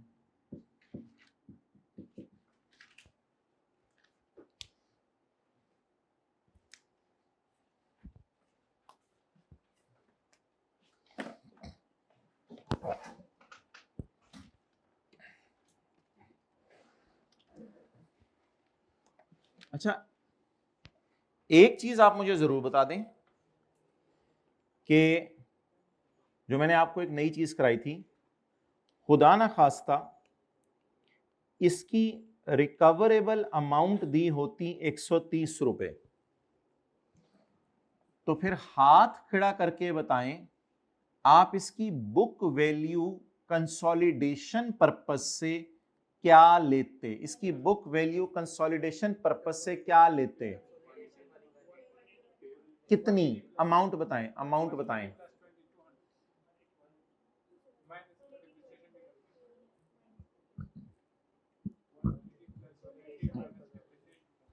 मैंने कंसोलिडेशन पर्पस से एसेट कितने का रिकॉर्ड किया, उसने बाद में खुद खर्चा कितना किया, 20। अब मुझे बता दें फुल एसेट मैंने सिर्फ 180 की एंट्री कंसोलिडेशन के एंगल से मारी है, उसने 20 अपने साइंसदानों को तनख्वाह देके मारी है।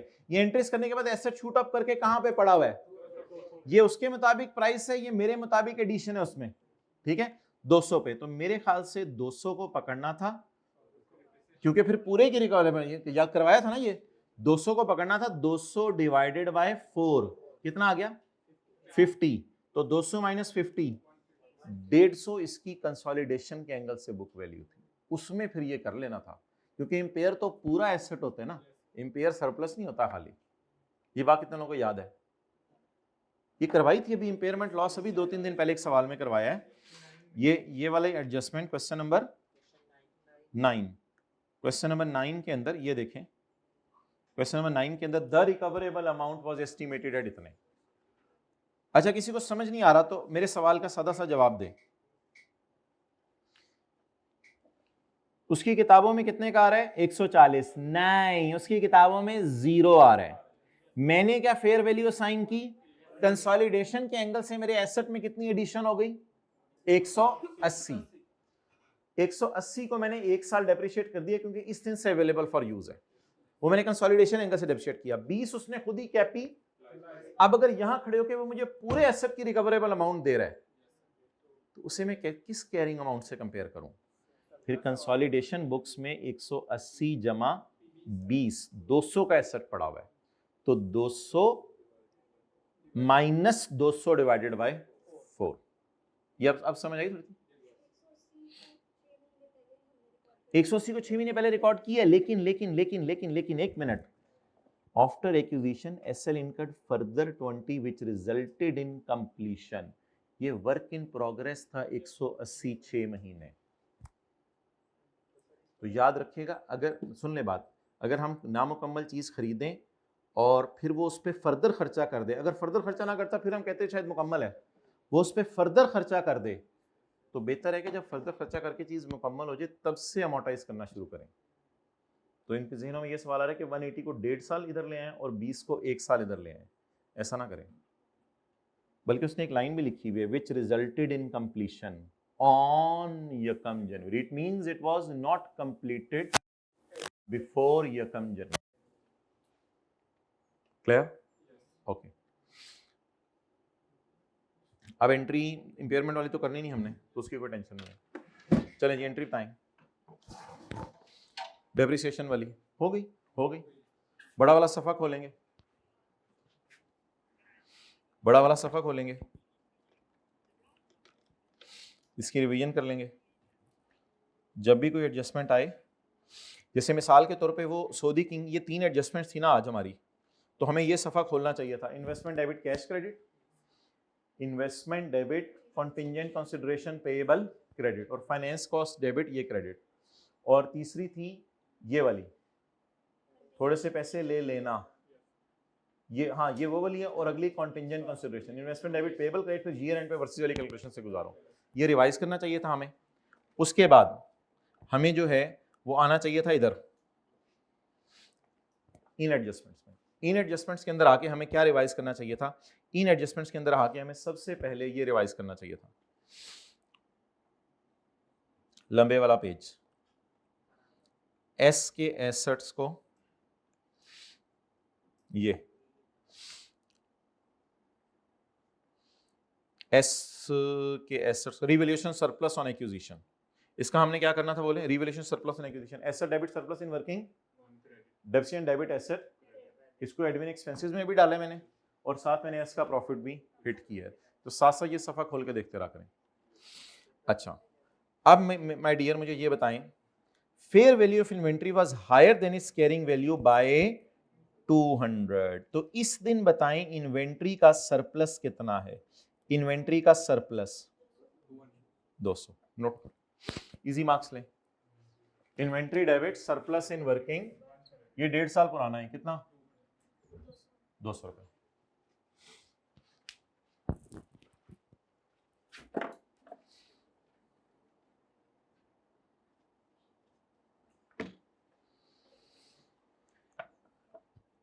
%50। अच्छा, उसकी जितनी भी इन्वेंट्री है उस सब को हम उठा के किस पे ले गए हैं?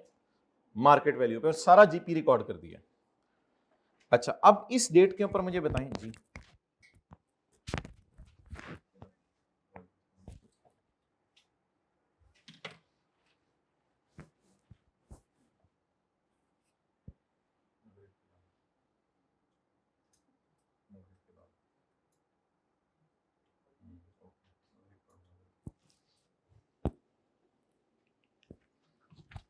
ओके, ईयर एंड के ऊपर मुझे बताएं कितनी इन्वेंट्री पड़ी हुई है पिछले ईयर एंड पे? नहीं, परसेंटेज में बताए ना, 50%, और इधर 10%। कोई बंदा ये बता सकता है कि इस 6 महीने में कितनी सोल्ड हुई है और इसमें कितनी सोल्ड हुई है? इस टॉपिक में सोल्ड से खेलना होता है या अनसोल्ड से? नहीं, सोल्ड से। जो काम हमने वर्किंग 1 में एक्विजिशन डेट पे कर लिया, वो काम अगर ये भी बाद में कर ले तो जितना उसने बाद में किया उसको उल्टा दें। P&L के सवाल में आपने 40% स्टॉक बेचा है और बैलेंस शीट के एंगल से आपने 90% बेचा है, लेकिन सवाल किसका है? P&L का। जो गेन हम इस दिन रिकॉर्ड कर चुके उसका ये 100% है। आधा स्टॉक पड़ा हुआ था तो आधा बिक गया। तो असल में ये बात है कि आधा बिक गया और 40% बिक गया और बाकी 10% आगे बिकेगा। 200 का प्रॉफिट किसने रिकॉर्ड कर लिया? हमने। किस वर्किंग में? वर्किंग 1 में। उसको बाद में एस ने भी रिकॉर्ड कर लिया, तो 50% इधर उल्टाएं, 40% इधर उल्टाएं और 10% अगले साल उल्टाएंगे। क्लियर? तो अब बता दें हमारे साल कितना उल्टाना है?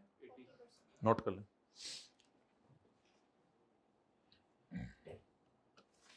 सही कमाल सवाल किसी ने बनाया था, ऐसी सारी रिवीजन हुई है, उठा के सारी।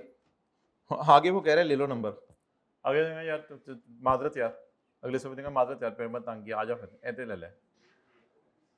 और मेरे भाई यार ये कोई चीजें नहीं होती, चपेट में तो ये मानूं ये कोई चीजें नहीं होती। ये 1700 सबने सही लेना था, अल्लाह का शुक्र है। 843 की पीवी भी सबने सही निकालनी थी, इसका 290 भी तकरीबन सबने सही लेके जाना था। कोई 90% बच्चों ने इनका डिफरेंस भी निकाल लेना था और इधर भी सरप्लस की एंट्री आप लोगों ने सही करनी थी। 20 रुपए का सिर्फ पंगा होना था, इधर सरप्लस फिर भी आपने सही लेके जाना था। हो सकता है 40% वाली बात मिस हो जाती। पुत्र इतना स्यापा नहीं है जितना तूने बनाया हुआ है, आधा सवाल सही करना होता है। अल्लाह भला करे आई कैप का, पता नहीं आई कैप को शर्म को 60-70% पे लेके जाए तो समझ आए। कहते आधा सवाल सही कर दो, मैं तुम्हें बताऊंगा। अच्छा जी, नहीं मेरे पर डायरेक्ट ना हुआ करो। अबू छोटे भाई को डांट रहे हो आप, अबू से मेरे पास भेज दें इसको। तो आप बता दें प्रॉफिट उल्टाने की entry from the angle of balance sheet, SRE debit, inventory credit, लेकिन P&L के एंगल से जीपी डेबिट नहीं कर सकते। Cost of sale debit it will hit working 5 because ये एस का प्रॉफिट है। Cost of sale debit inventory credit.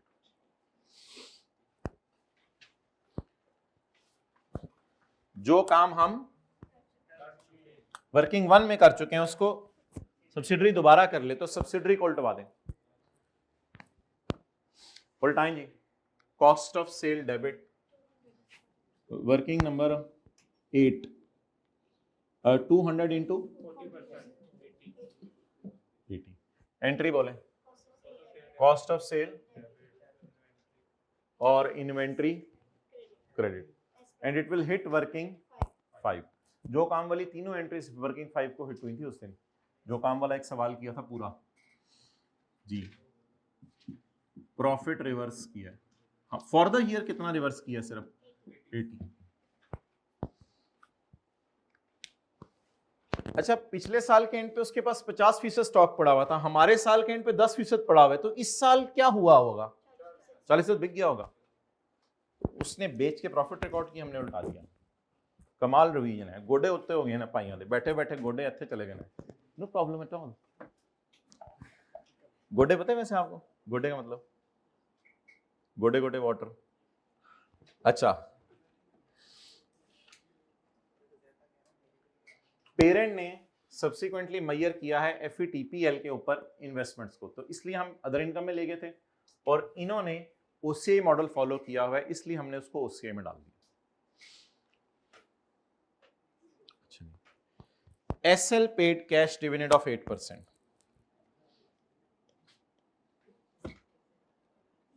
Working 6 के एंगल से, बैलेंस शीट के एंगल से और P&L के फेस के एंगल से। लेकिन खुदा के लिए डिविडेंड सिर्फ तब यहां पे हम शो माइनस करेंगे अगर रिकॉर्ड अकाउंटेंट ने कर दिया हुआ है, पी के अकाउंटेंट ने अगर रिकॉर्ड कर दिया हुआ है तब माइनस करेंगे, और होना भी वो चाहिए जो या तो हमारे साल का इंटरिम हो या पिछले साल का फाइनल हो। अच्छा, एस का डिविडेंड,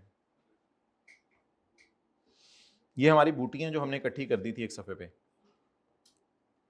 एस का डिविडेंड वर्किंग 6 में मैंने इसलिए शो किया था कि अकाउंटेंट ने रिकॉर्ड किया हुआ है, बैलेंस शीट के एंगल से मैंने डिस्कशन करनी नहीं। P&L के एंगल से अगर पी ने रिकॉर्ड कर दिया तो इसको अदर इनकम में से माइनस कर दें, तो 3 एंगल से डिस्कशन है। एस ने पे किया डिविडेंड 30 जून 21 को, ठीक है, तो ये इंटरिम होगा, बस ठीक है। पेरेंट ने इसको अदर इनकम में डाल दिया, निकाल दें। इसमें ना वैसे इधर ही डायरेक्ट कर लिया करें। शेयर कैपिटल बताएं, 1500 इंटू 120। ये पूरा कौन सा सफा है? ऑरेंज। इसमें हमारा हिस्सा 90। बोलें जी क्या करेंगे? अदर इनकम में से निकाल दें बस। P's share of minus 90। घिसी पिटी एडजस्टमेंट, पिटी पिटी एडजस्टमेंट।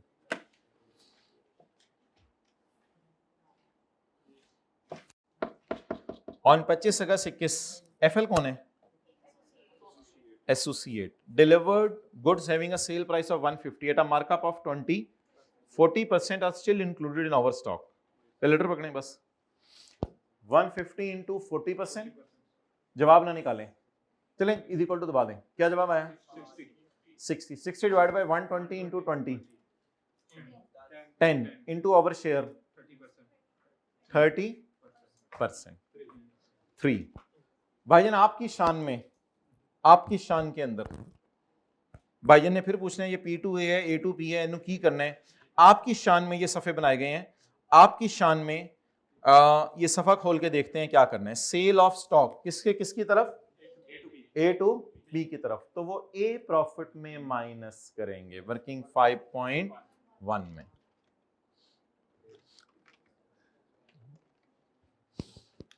कितना? 3। इधर नहीं माइनस करना सेल कॉस्ट, आटोपा टू जा। डेढ़ साल की इंपेयरमेंट पहले मुझे बताएं, फिर एक साल की अलग से देखते हैं। 1.5 साल की इंपेयरमेंट पहले मुझे बताएं जो बैलेंस शीट में लेके जानी है, फिर 1 साल की बाद में देखते हैं। पिछले साल कोई इंपेयरमेंट, तो फिर सारी जो अब 15% है वो किस साल की है? बैलेंस शीट में 1.5 साल की जानी थी और P&L के सवाल में 1 साल की। ये गुडविल की इंपेयरमेंट है। एनसीआई किसके ऊपर है? प्रोपोर्शनेट के ऊपर। प्रोपोर्शनेट के ऊपर कुछ लोगों को ये भी बीमारी है अभी तक कि इसका क्या करना होता है। अगर गुडविल एनसीए प्रोपोर्शनेट बेस पे तो गुडविल की इंपेयरमेंट सिर्फ एडमिन में लेके जाओ, do not hit working 5।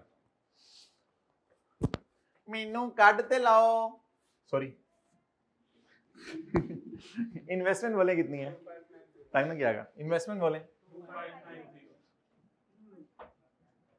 NCA का प्रोपोर्शनेट 30, ये 25% जो जाना है वो वर्किंग 4 में जाना है, वो आज करनी नहीं।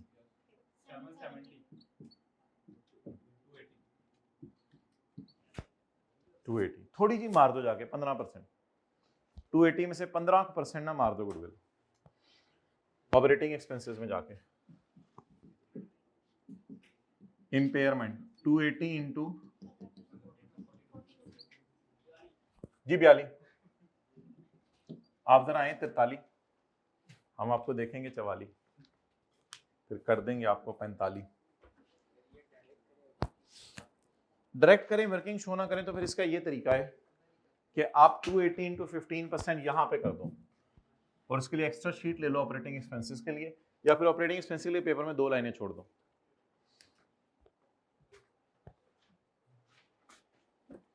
बेटा हरिपुर पहुंच के तेरी कोटर लगानी थी अगर 1-2 दिन तो ना आता तो। एचएल मैयर्स एनसीओ भाई जो छुट्टियां की हैं, डिस्काउंट रेट ऑफ मुक भी जानते ने सवाल बड़ी छेती जान ले ली तू आज सारी। सर एट्रीब्यूशंस करा दें जरा रिवाइज हो जाएंगी, हैं करानी एट्रीब्यूशंस? एट्रीब्यूशंस मैंने पिक लेनी थी, बड़ियां तू पिका लेनिया।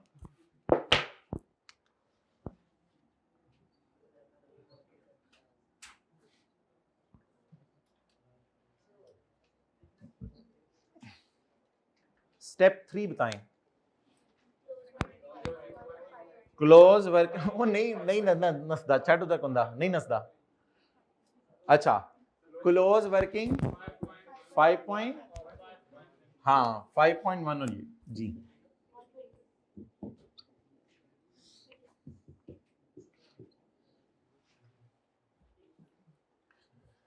दूसरी बीवी तूने क्या भेजा है? शोहर 120 भेजा है तेरे लिए। Share of profit from associate. दूसरी बीवी कुछ अनरियलाइज भी भेज। अच्छा ठीक है सरताज, अनरियलाइज भी भेज दी। अच्छा शेयर ऑफ, इसमें अलग अलग लिखने की जरूरत नहीं, बस शेयर ऑफ ओसीआई यानी सरप्लस और वो अलग अलग। शेयर ऑफ सरप्लस और चेंज इन फेयर वैल्यू अलग अलग लिखने की। Share from, share of OCI from associate 36। Step 4 calculate TCI. Calculate TCI, TCI, TC calculate TCI 5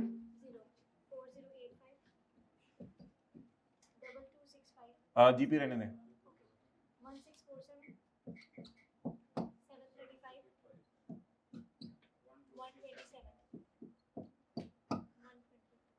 1 Pandey कली करा लो, बच्चियां दी टिंड करा लो, कुकर दे ढक्कन लवा बताए ना। 1346।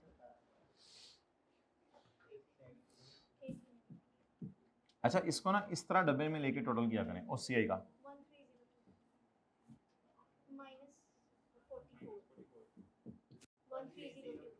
1302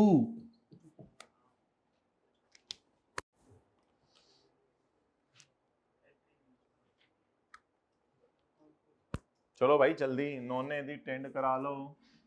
6 एट्रीब्यूशन कर दें। अकरम खड़े हो जाओ, और लास्ट स्टेप का नाम बोलो। और ठहर जो तुम लास्ट स्टेप बोलो क्या होता है लास्ट स्टेप। तू बड़ा कह रहे मैं पढ़े हाँ, बोलना पड़ेगा तुझे लास्ट स्टेप। ओ क्लोज वर्किंग 5 एंड 5.3, बहुत लंबी चाल मार दी है। Close working 5 and 5.2। ने की तू वड्डी नहीं होना जी। 1 इंटू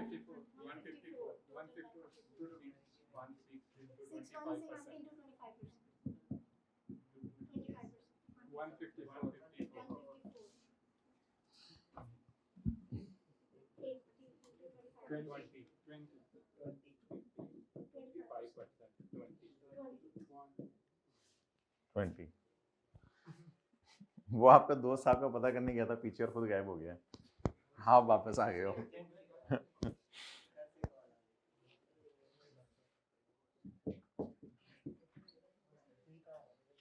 पुत्र खलो जा, पूरे सेशन में नहीं बोला तू, बोले खड़े हो जाए। यहां पे क्या लिखूं 02, यहां क्या लिखूं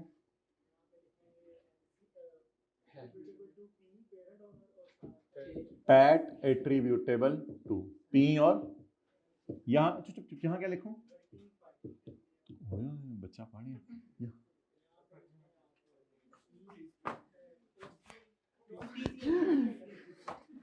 पेपर में कोई होगा नहीं इतना डराने के लिए। मैंने पता तू पीएनसीए लिख के आना है, पेरेंट ओनर लिखते हैं और नॉन कंट्रोलिंग इंटरेस्ट लिखते हैं।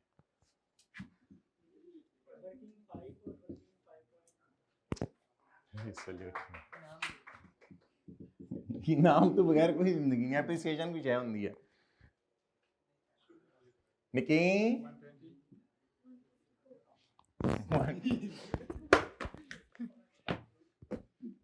120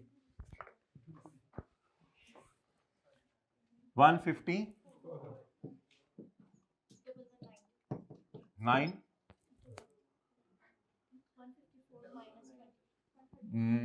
154 minus 20 154 minus 20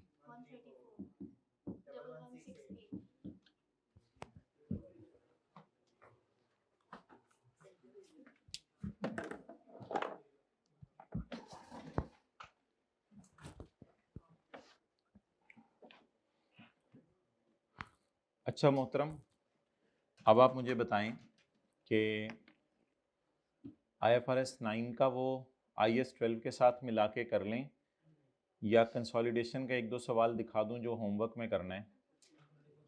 मेरे जहन में आ रहा है बस कंसोलिडेशन का सवाल एक दो दिखा देते हैं, होमवर्क में करना है। वो उस दिन फ्रेश माइंड के साथ आइएगा, IS 12 करना है अलॉन्ग विद IFRS 9। लाने की ज़रूरत नहीं है, वॉल्यूम 1 मर्जी है लाना, वो इट्स अप टू यू, ठीक है। तो ये सवाल ना मुझे याद कराइएगा फ्रेश माइंड से, जब मंडे को आएंगे ना तो एक दफ़ा नज़र मरवाऊंगा इस सारे सवाल पे। जी माय डियर, हाँ बोलो बोलो, नहीं बोलना, बोल देना यार, बोल देना।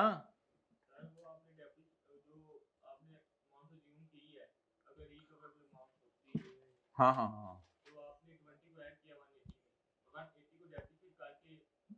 पूरे 200 को किया,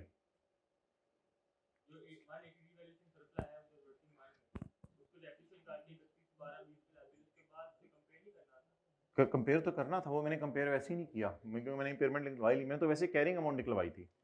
180 प्लस 20 200, 200 डिवाइडेड बाय 4, तो वो कैरिंग अमाउंट आ गई 150, उसको रिकवरेबल अमाउंट से कंपेयर करना था, मैंने कंपेयर नहीं किया। 180 को डेप्रिशिएट किया, 180 को पेरेंट ने डेप्रिशिएट कर लिया हुआ उधर, और 20 को सब्सिडरी ने कर लिया हुआ है। लेकिन मुझे इससे कंसर्न नहीं, मेरा एसेट कंसोलिडेशन के एंगल से 20 माइनस डेप्रिसिएशन पड़ा हुआ है, और मेरा एसेट कंसोलिडेशन के एंगल से 180 माइनस डेप्रिसिएशन पड़ा हुआ है, तो मैंने 200 माइनस डेप्रिसिएशन करके उसको उधर ले गया हूं। हाँ तो 1.5 साल आगे नहीं करना ना, क्योंकि सवाल कह रहे हैं कि ये एसेट तैयार हुए हमारे साल के पहले दिन, इसलिए 180 को 1.5 साल पर डेप्रिशिएट नहीं किया।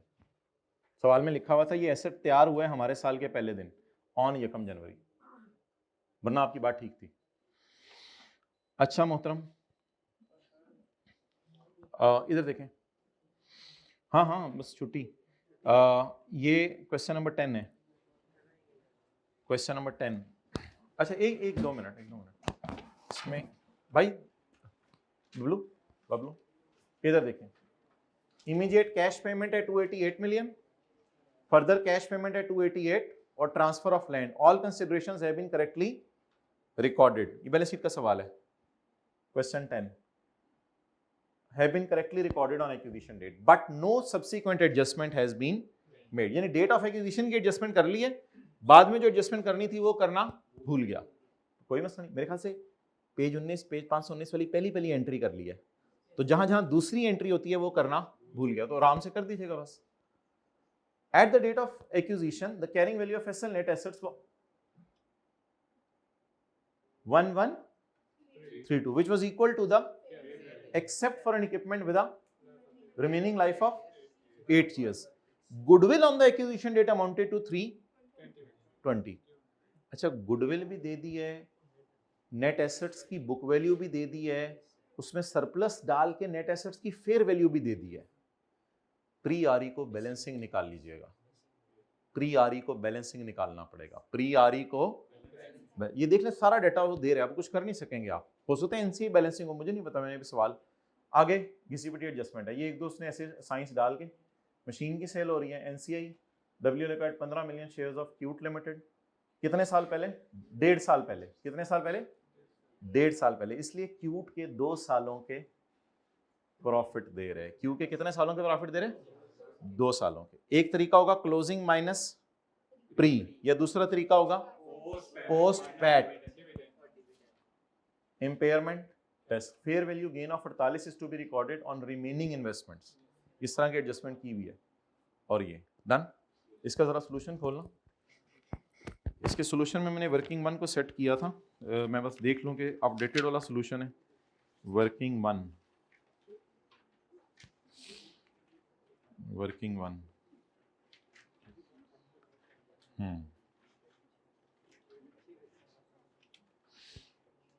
ओहो, इसका सोल्यूशन मैं आपको भेजूंगा, इसका सोल्यूशन किताब से ना देखिएगा, ठीक है? इसका सोल्यूशन नोट्स में अटैच करेंगे हम, ठीक है? अल्लाह हाफिज़। इसका सोल्यूशन नोट्स में अटैच होगा। में IFRS 9, चलो ठीक है मैं भेज दूंगा, क्लोज कर।